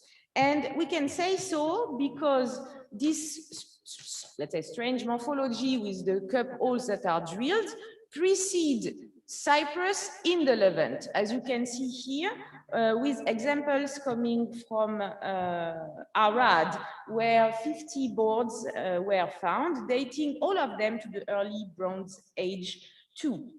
Note also, it might seem a detail for you, but it's not for me. Note also that in Arad, you have the, let's say, cup hole solution, but you also have the square solution and mixed solution for, yes, here, for the Senet. And here again, I quote Walter for the square solution. So like in Egypt, it shows that the inhabitants of Arad would have regularly interacted with Egyptians and probably played on Egyptian boards. So you see what it can tell about the relationship between people. And according to Seban, the Senets of Arad come from domestic and public spaces only. And in fact, in the Levant, we don't find them in tombs. So if we agree, there will be a lot of if we agree on the fact that Senets from Cyprus are, into quotation mark, learned from Levant, the practice to deposit them in tombs would then be a Cypriot recreation independently from the Egyptian practice and habits. So as you can see with archaeology, it's a bit difficult to validate the hypothesis that the Greeks knew the Egyptian funerary aspect, let's say, of the Senet in the current state of the documentation, but it could be experienced through other vectors maybe. But you will tell me, okay, but during the 7th century, Greeks are present in Egypt, and the interaction with Egyptians are numerous, as we have seen this morning, on the Egyptian territory itself. So the Greeks could have simply witnessed the Egyptian habit, the Egyptian game, and the beliefs surrounding it on the Egyptian territory without leaving any trace, except a look-alike, let's say, material, just like it was proposed for the Kuroi, you know, that are supposed to be inspired from the Site statuary. The problem is that in Greece, we have no games that have any morphology that could be even close to the Senet one, as you can see with this example where I compare Pentagrammai and the Senet. So let's turn now to the classical text. Maybe we will find clues there, because they are sometimes quoted to mention and supposed to mention Senet. First, you have where is Herodot? Oh my God, there are slides that are missing. Okay, you will have to believe me. So there is a famous, but you know this passage. I'm disturbed now. There is a passage by Herodotus, the legend of King Rhampsinitus, who plays against Demeter. He plays in the Hades. So commentators saw a play in the Hades. It must be the Senet because it's funerary. But the problem is that Rhampsinitus, the word that is used is the verb is kubeien. So it's to play with dice. And as we have seen, obviously the Senet was not to be played with dice, even if this word, and I thank my colleague and friend Marco Vespa for explaining, even if this verb might not refer to the ludic material that is used, but maybe to the challenge that is understood through the game. But anyway, in this passage, Senet is not quoted literally, and there is not certainty that it's a board game that is played. We have also Plato. You will also have to, it's boring, why? You will also have to believe me. We have also Plato in his commentary on Phaedrus, who link board games and Egypt, and he attributes to the god Teut the invention of the sciences of numbers, calculation, geometry, astronomy, peteia, which means the board games, people games in fact, kubeia, the dice, and grammata. So what is notable there is that the supposed Egyptian invention of games that is attributed to Teut is not linked with the funerary sphere. It's linked with the sciences of the mind and to celestial objects. And of course, this passage of Plutarch on Isis and Osiris, where you see again games and astronomy in connection, because Hermes plays against the moon and wins a little bit of his light that he will form the 5 supplementary days of the calendar, thanks to it.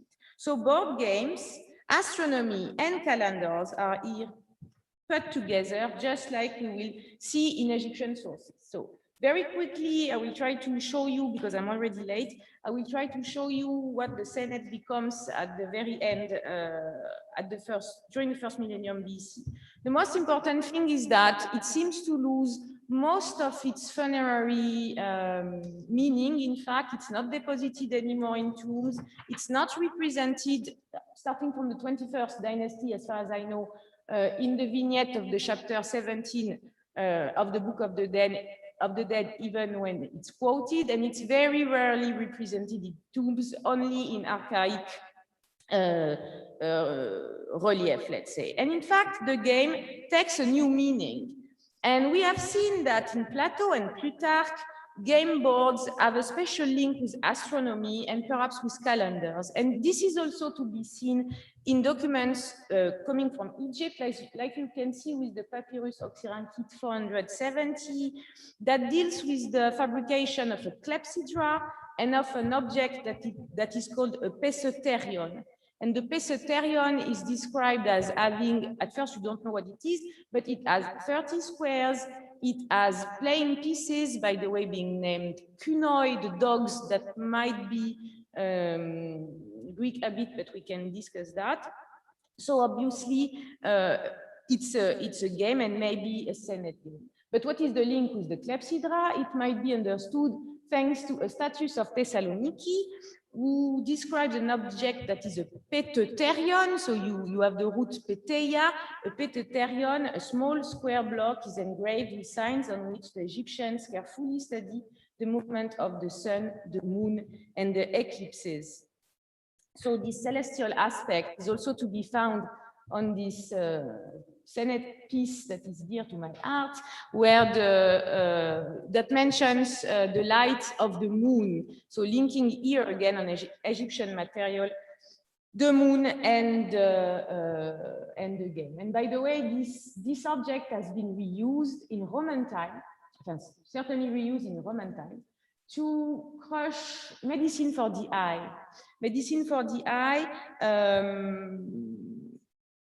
which might be explained by the fact that astrological principles of melothesia put the eyes under the protection of the moon, like attested by Vettius Valens, for instance, an association that is also to be found in Egypt. And the second life of this Ptolemaic board game underlines also the link in between ludic material and healing processes that is to be found in other places in the Greek and Roman world, as you can discover with the Tumbi of Derveni and with the Druid of Colchester, which is, by the way, in between Celtic and Roman, let's say, traditions. So, in fact, I actually believe that it might be practices and beliefs from the others, the Greeks, the Romans, also other population from the Near East, that might have contributed to change the Egyptian perception of the game of Senet rather than the other way around. And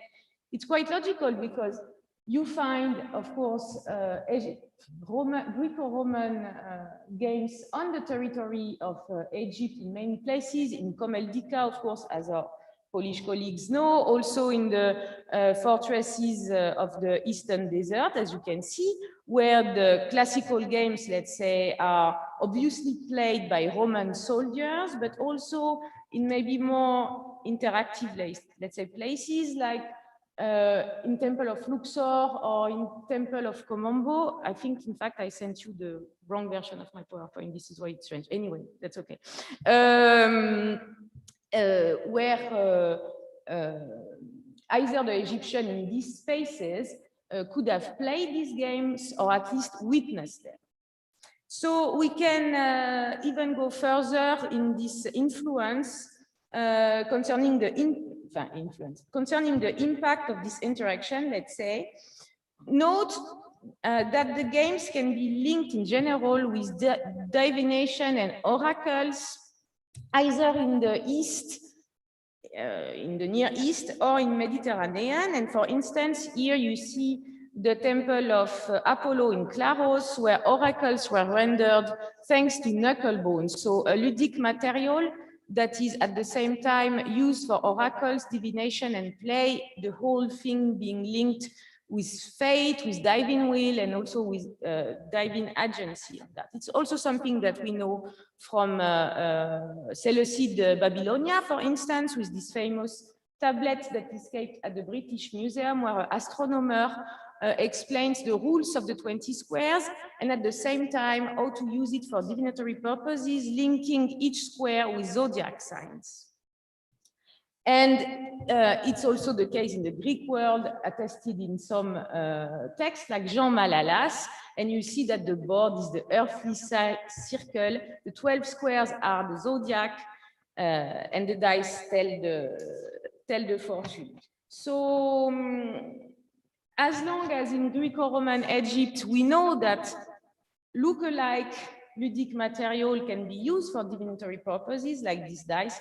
I wonder if it was not also the case for game boards that might have also in Egypt have had a divinatory purposes, but it has to be investigated further. So to conclude, let's remember that the association in between death and games is actually widely attested among different cultures. For instance, the Buryats of Mongolia, who organize sports games during funerals, the Algonquian Indians, or the Creole of Suriname playing the mancala during mourning. So considering this, and even if I reject the word of universality, we shall not be too much surprised to witness the very same association in Greece and Egypt without meaning any continuity. And I thank you for your patience and your attention.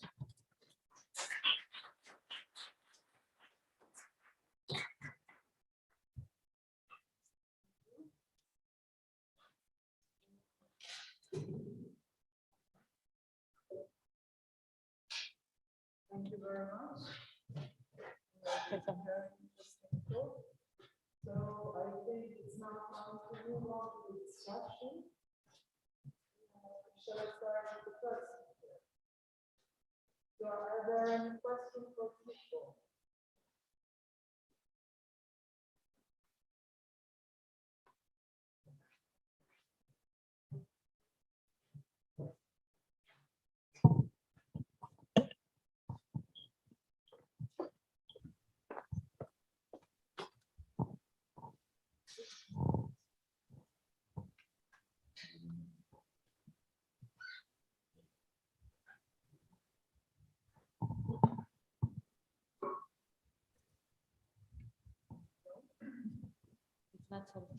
If there are any questions or comments, yes.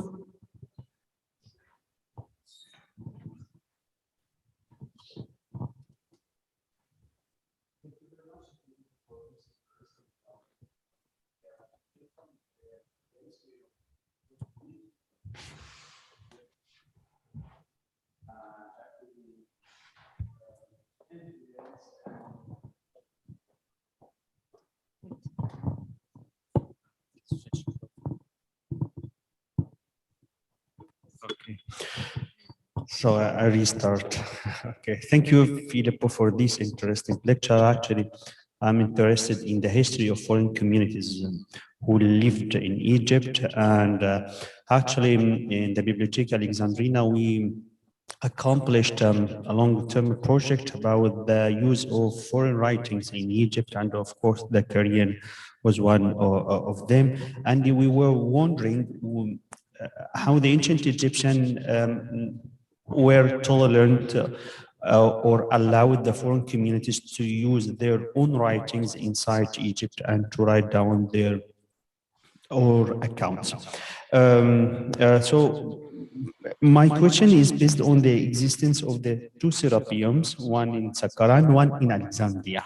So do you think there's any relation between the Carians in Saqqara worshipped and venerated the abyssal in Saqqara? So did you find any relation or any material culture that related the Carians with the serapeum of Alexandria, or refer to it? Actually, in some articles, but I don't remember them, but actually there is some relation between the two serapeums.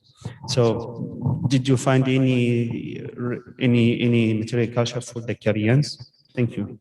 Thank you for the very interesting question. It is actually quite clear that with the arrival of Alexander, the Carians are not anymore talking Carian or writing in Carian. One of the stelae I showed in my PowerPoint presentation, which was coming from Abu Zir, is of Carian origin, but written in Greek. And it was dated by Gallo and Masson in a IFAO article at the transition from the 4th to the 3rd century. So just before the arrival of Alexander. And they concluded that Carians, by that time, were not anymore using Carian language, but they were assimilating the Greek language, which was becoming popular in Egypt by that time. And so probably when Alexandria was founded and the Serapeum of Alexandria was founded, Carians were no longer using Carian language over there. So as far as I know, there are no attestation of Carian language in Alexandria because it's too early for them to be there. It's too late actually for them to be there. And no, there are no relations. But thank you for your question. Are there, okay. So, thank you. Sorry, this one? This one? Okay. Okay. So, thank you very much for these very interesting communications. I have a question for Sergei Ivanov. You showed us a figurine of Bastet with two kittens. Is this usual? What does it refer to, or what does it mean? So we move on to the second speaker, I would imagine. Actually, it's quite usual representations for the images of Bastet in faience and also in bronze. And usually it's referred to fertility, ideas of fertility that the cats have and that the goddess can render to its worshippers. Are there any other questions? Okay. I have a question for Sergei. Thank you very much for your presentation, very interesting.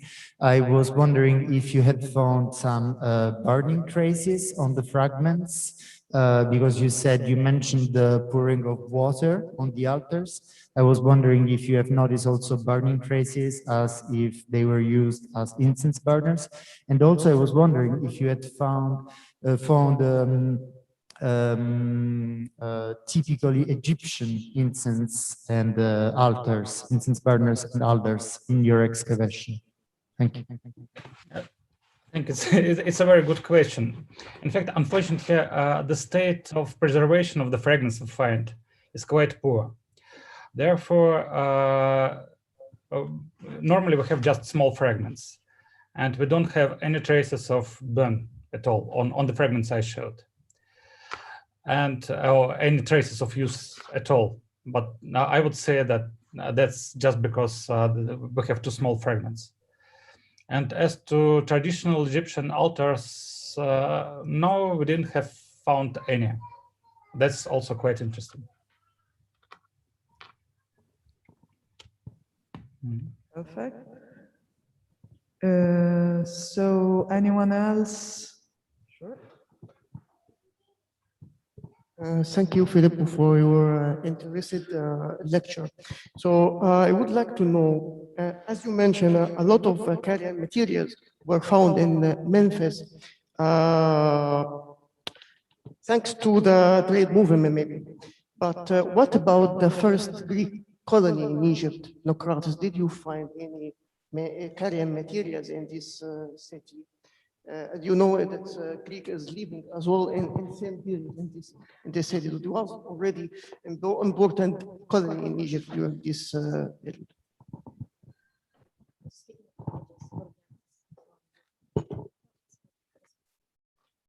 I would like to repeat again my question. As I mentioned, as you mentioned, a lot of Carian materials were found in Memphis thanks to the trade movement between Egypt and Greece and the Carian in this period. So what about the Greek colony, Naucratis? Did you find any materials came from this area during this period, or what? If not, why? Thank you. As far as I know, there are no Carian inscriptions from Naucratis. As far as I know, I have not looked very well inside Naucratis because I was focusing on the Saqqara necropolis and the Abu Zir necropolis.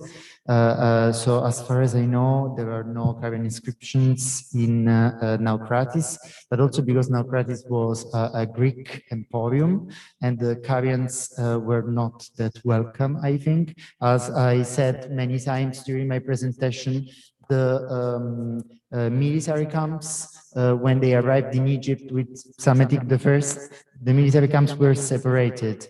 The living quarters in the city were separated.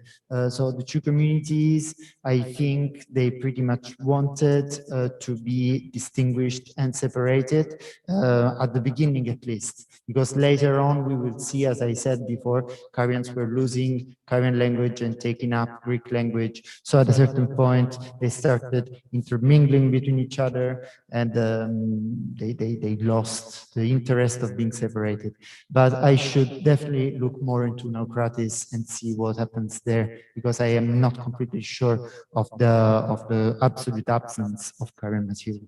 Thank you. Thank you. It's an interesting point. Other questions?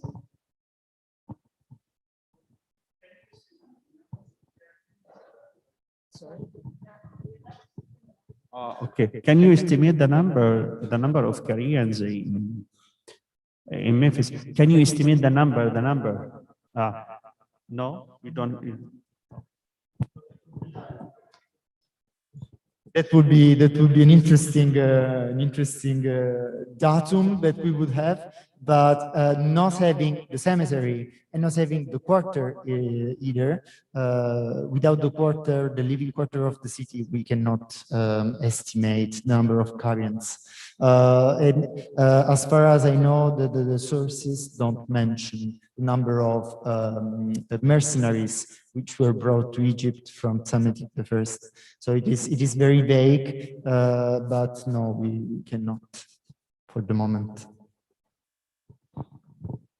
Other questions? I just want also to thank you, Filippo, for a very interesting presentation, for showing us all this material, because I don't know anything about Carians and Ionians in ancient Egypt. So it was very interesting. And at some point you showed a Cambridge, a stela from Cambridge Fitzwilliam Museum about a couple that... Yeah, lovely one. Yes, and actually I was wondering, because I think you said that they are, it shows some specific gestures of Carians. Yeah. Can you tell us more about how do you recognize that the gesture is a specific Carians? Okay, it's a very beautiful stela, and there is only this sun disk. But at the time, as Bettina Bader made me notice once, at the time we were talking about the sun disk was a pretty much international symbol, was used by pretty much every population of the Mediterranean. What is very Carian, it is difficult to say, because according to many archaeologists and art historians, there is not a definable, precise Carian style. But what we can assume from the stela is that apart from not being Egyptian, the kind of garments they are wearing and the kind of movements they are doing, they don't come at all from Egypt, but they come from another part of the Mediterranean, which is much probably thanks to the combination with the inscription Anatolia. Now, the problem is that the inscription has not been translated.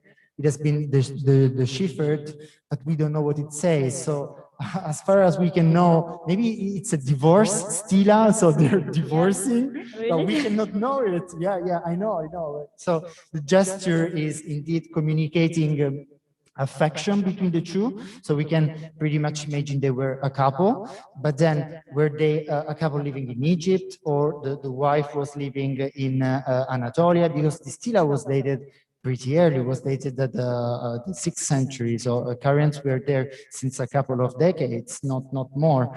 So was it a stele of true Caromemphites living in Memphis, or one of them was a soldier and the other one was living still in the homeland? It's a very interesting document, but we need translation in order to fully understand, fully grasp the meaning of it. Thank you very much. Just out of curiosity for you, Filippo, and then move on. Did you have a look at the contemporaneous funerary architecture from Caria as well? Yeah, I had. And I didn't include any image on my presentation because it's pretty poor what has been found in Caria. As I was saying, Carians started having political unity in the 4th century with the dynasty of the Hecatomnids, which were vassals of the Persian rulers. Persian domination. What is interesting is that before the 4th century, the process of petrification did not happen in Anatolia, for the Carians at least. So probably the monuments they were making, if not rock cut, they were made in perishable materials, and we have lost them. And before the 4th century, we basically have no attestation of the Carian language.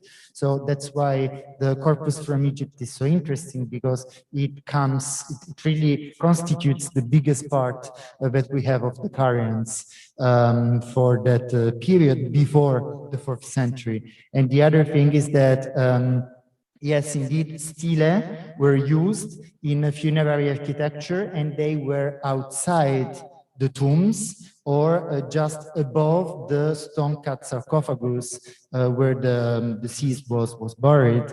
And so it is quite interesting that to think that if the Carians imported their burial customs and their burial architecture, let's say, in Egypt, by the time the stelae were set outside of the burial chamber, and they were probably taken from the workers of the necropolis from outside the burials. I'm not suggesting that the burials are intact, but I'm hoping that. Thank you. So other questions? Sorry, I come again. I would like to know what is the categories of Carian people who were living in Memphis during this period. They are merchants only, or merchants, soldiers, and some other people.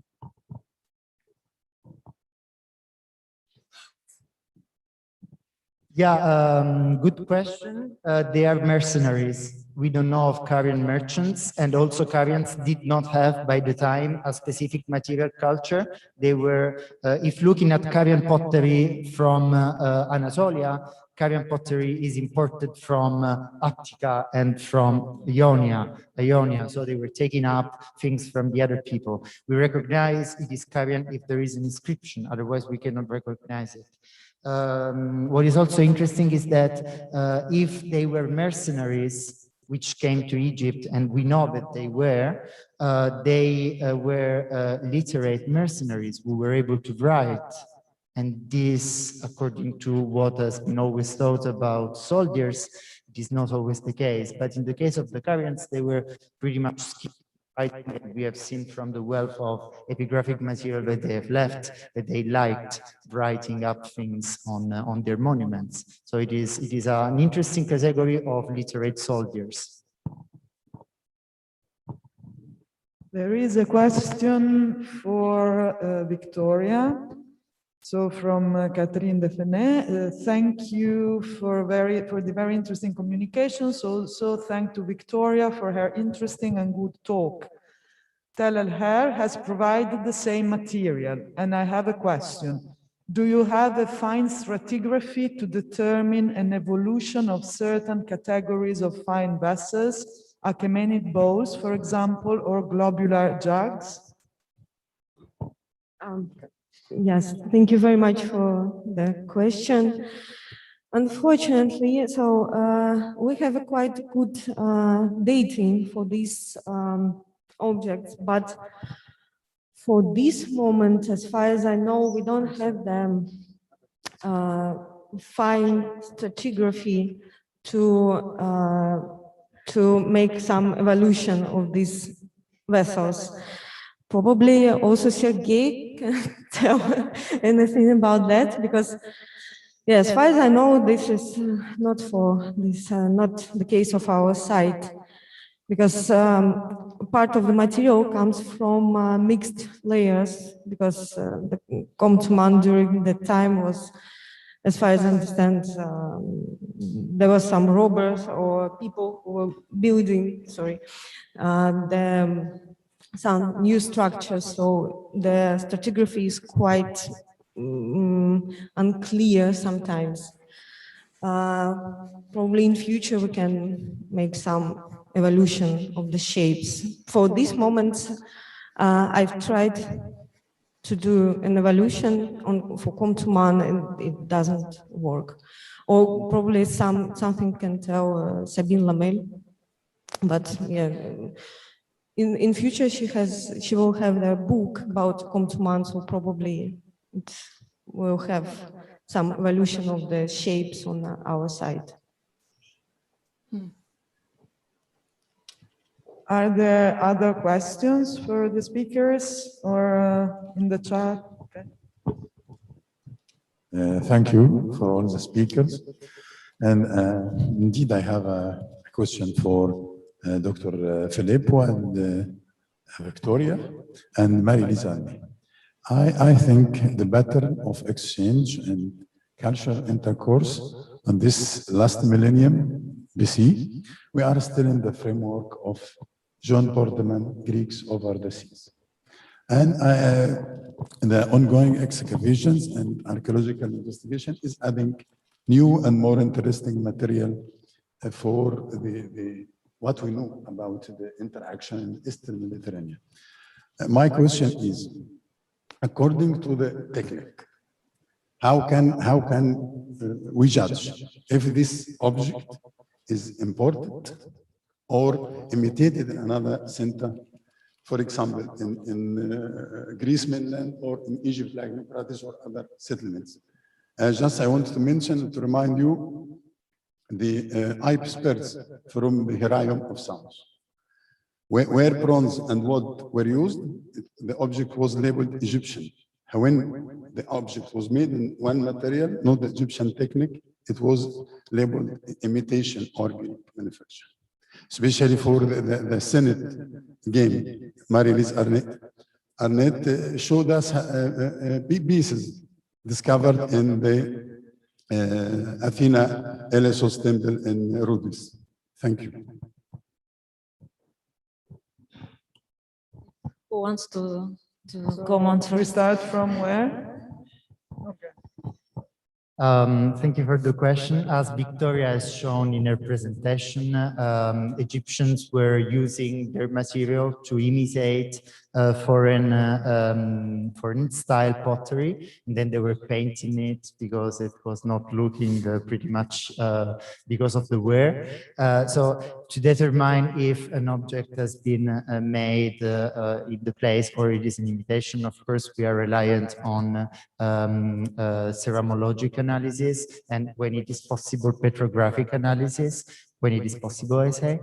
Otherwise, we are pretty much reliant on style, stylistic consideration, and in my case, I cannot say much about the techniques because, as you have seen, there are not that many objects.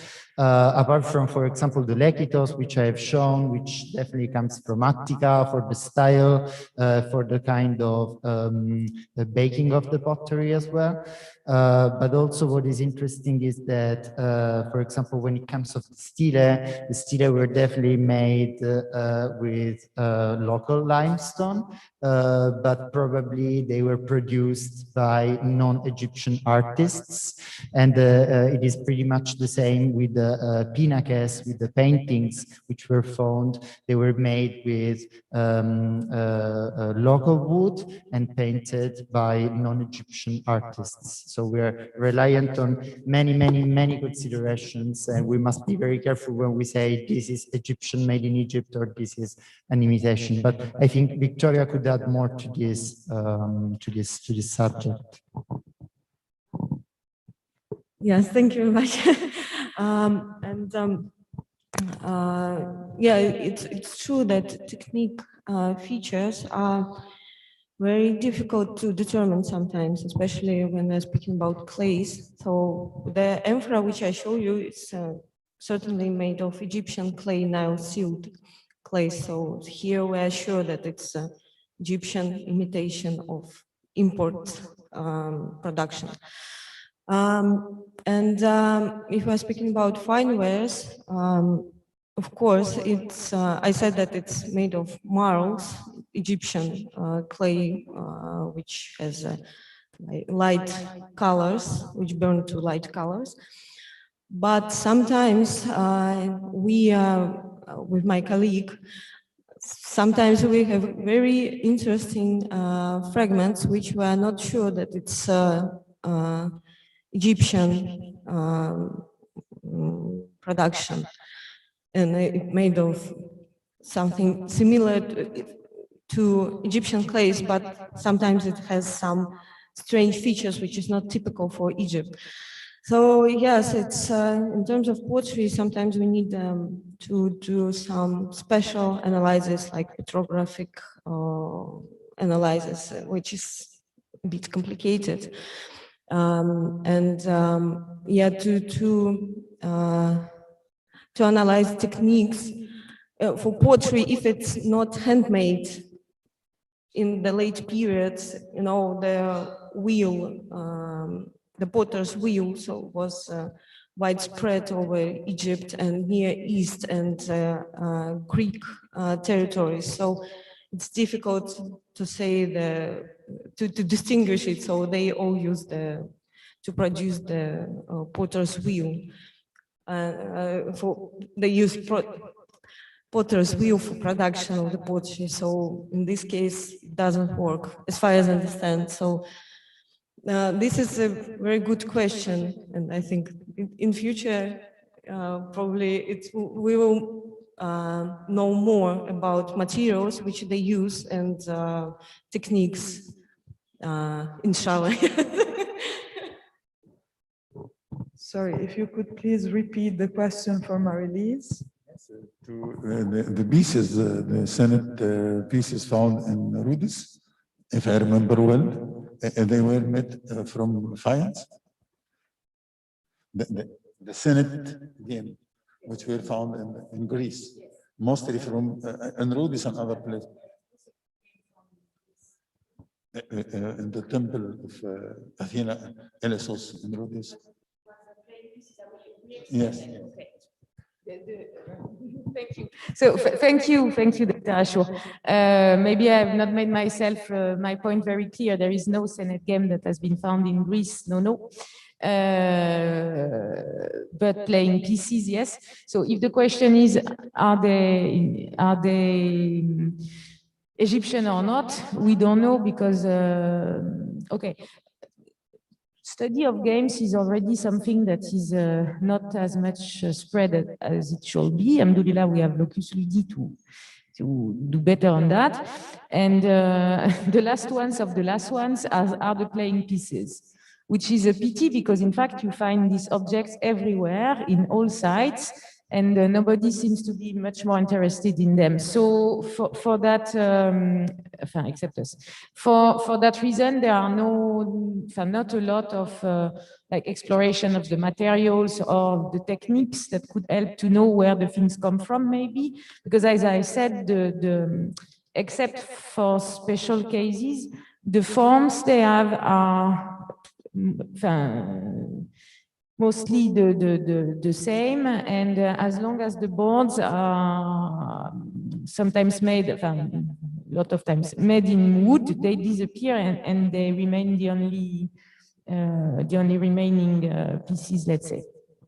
But going to the board, if the question is how to recognize an Egyptian board from another type, let's say that as far as I know, okay, as everything in Egypt, the Senet evolves in time and its morphology changes, but no matter what, it will be almost always 3 rows of 10 squares, with some squares being marked, not all the time also, either on slabs or on a box, as you have seen. But the cup holes solutions that are drilled in stone is something that, to my knowledge, we don't find in Egypt. So it's an adaptation. It's not an imitation. It's not about imitating. It's about adapting for reasons I don't really understand why to choose to do this rather than with squares. Maybe it's related with the playing pieces. I was thinking to myself, preparing the PowerPoint, how do you play with things like this with cup holes? I suppose with little stones or little, comment on dit, des billes, bees. Je sais plus comment on dit. Des bee spheres, little spheres, I don't know. Voilà, but they are not imitation. They are regional solution, let's say. But like we have seen with Parcheesi in the end, changing through time and through cultures. I hope I have answered the question. Well, I would suggest we can continue the discussion outside for a coffee break.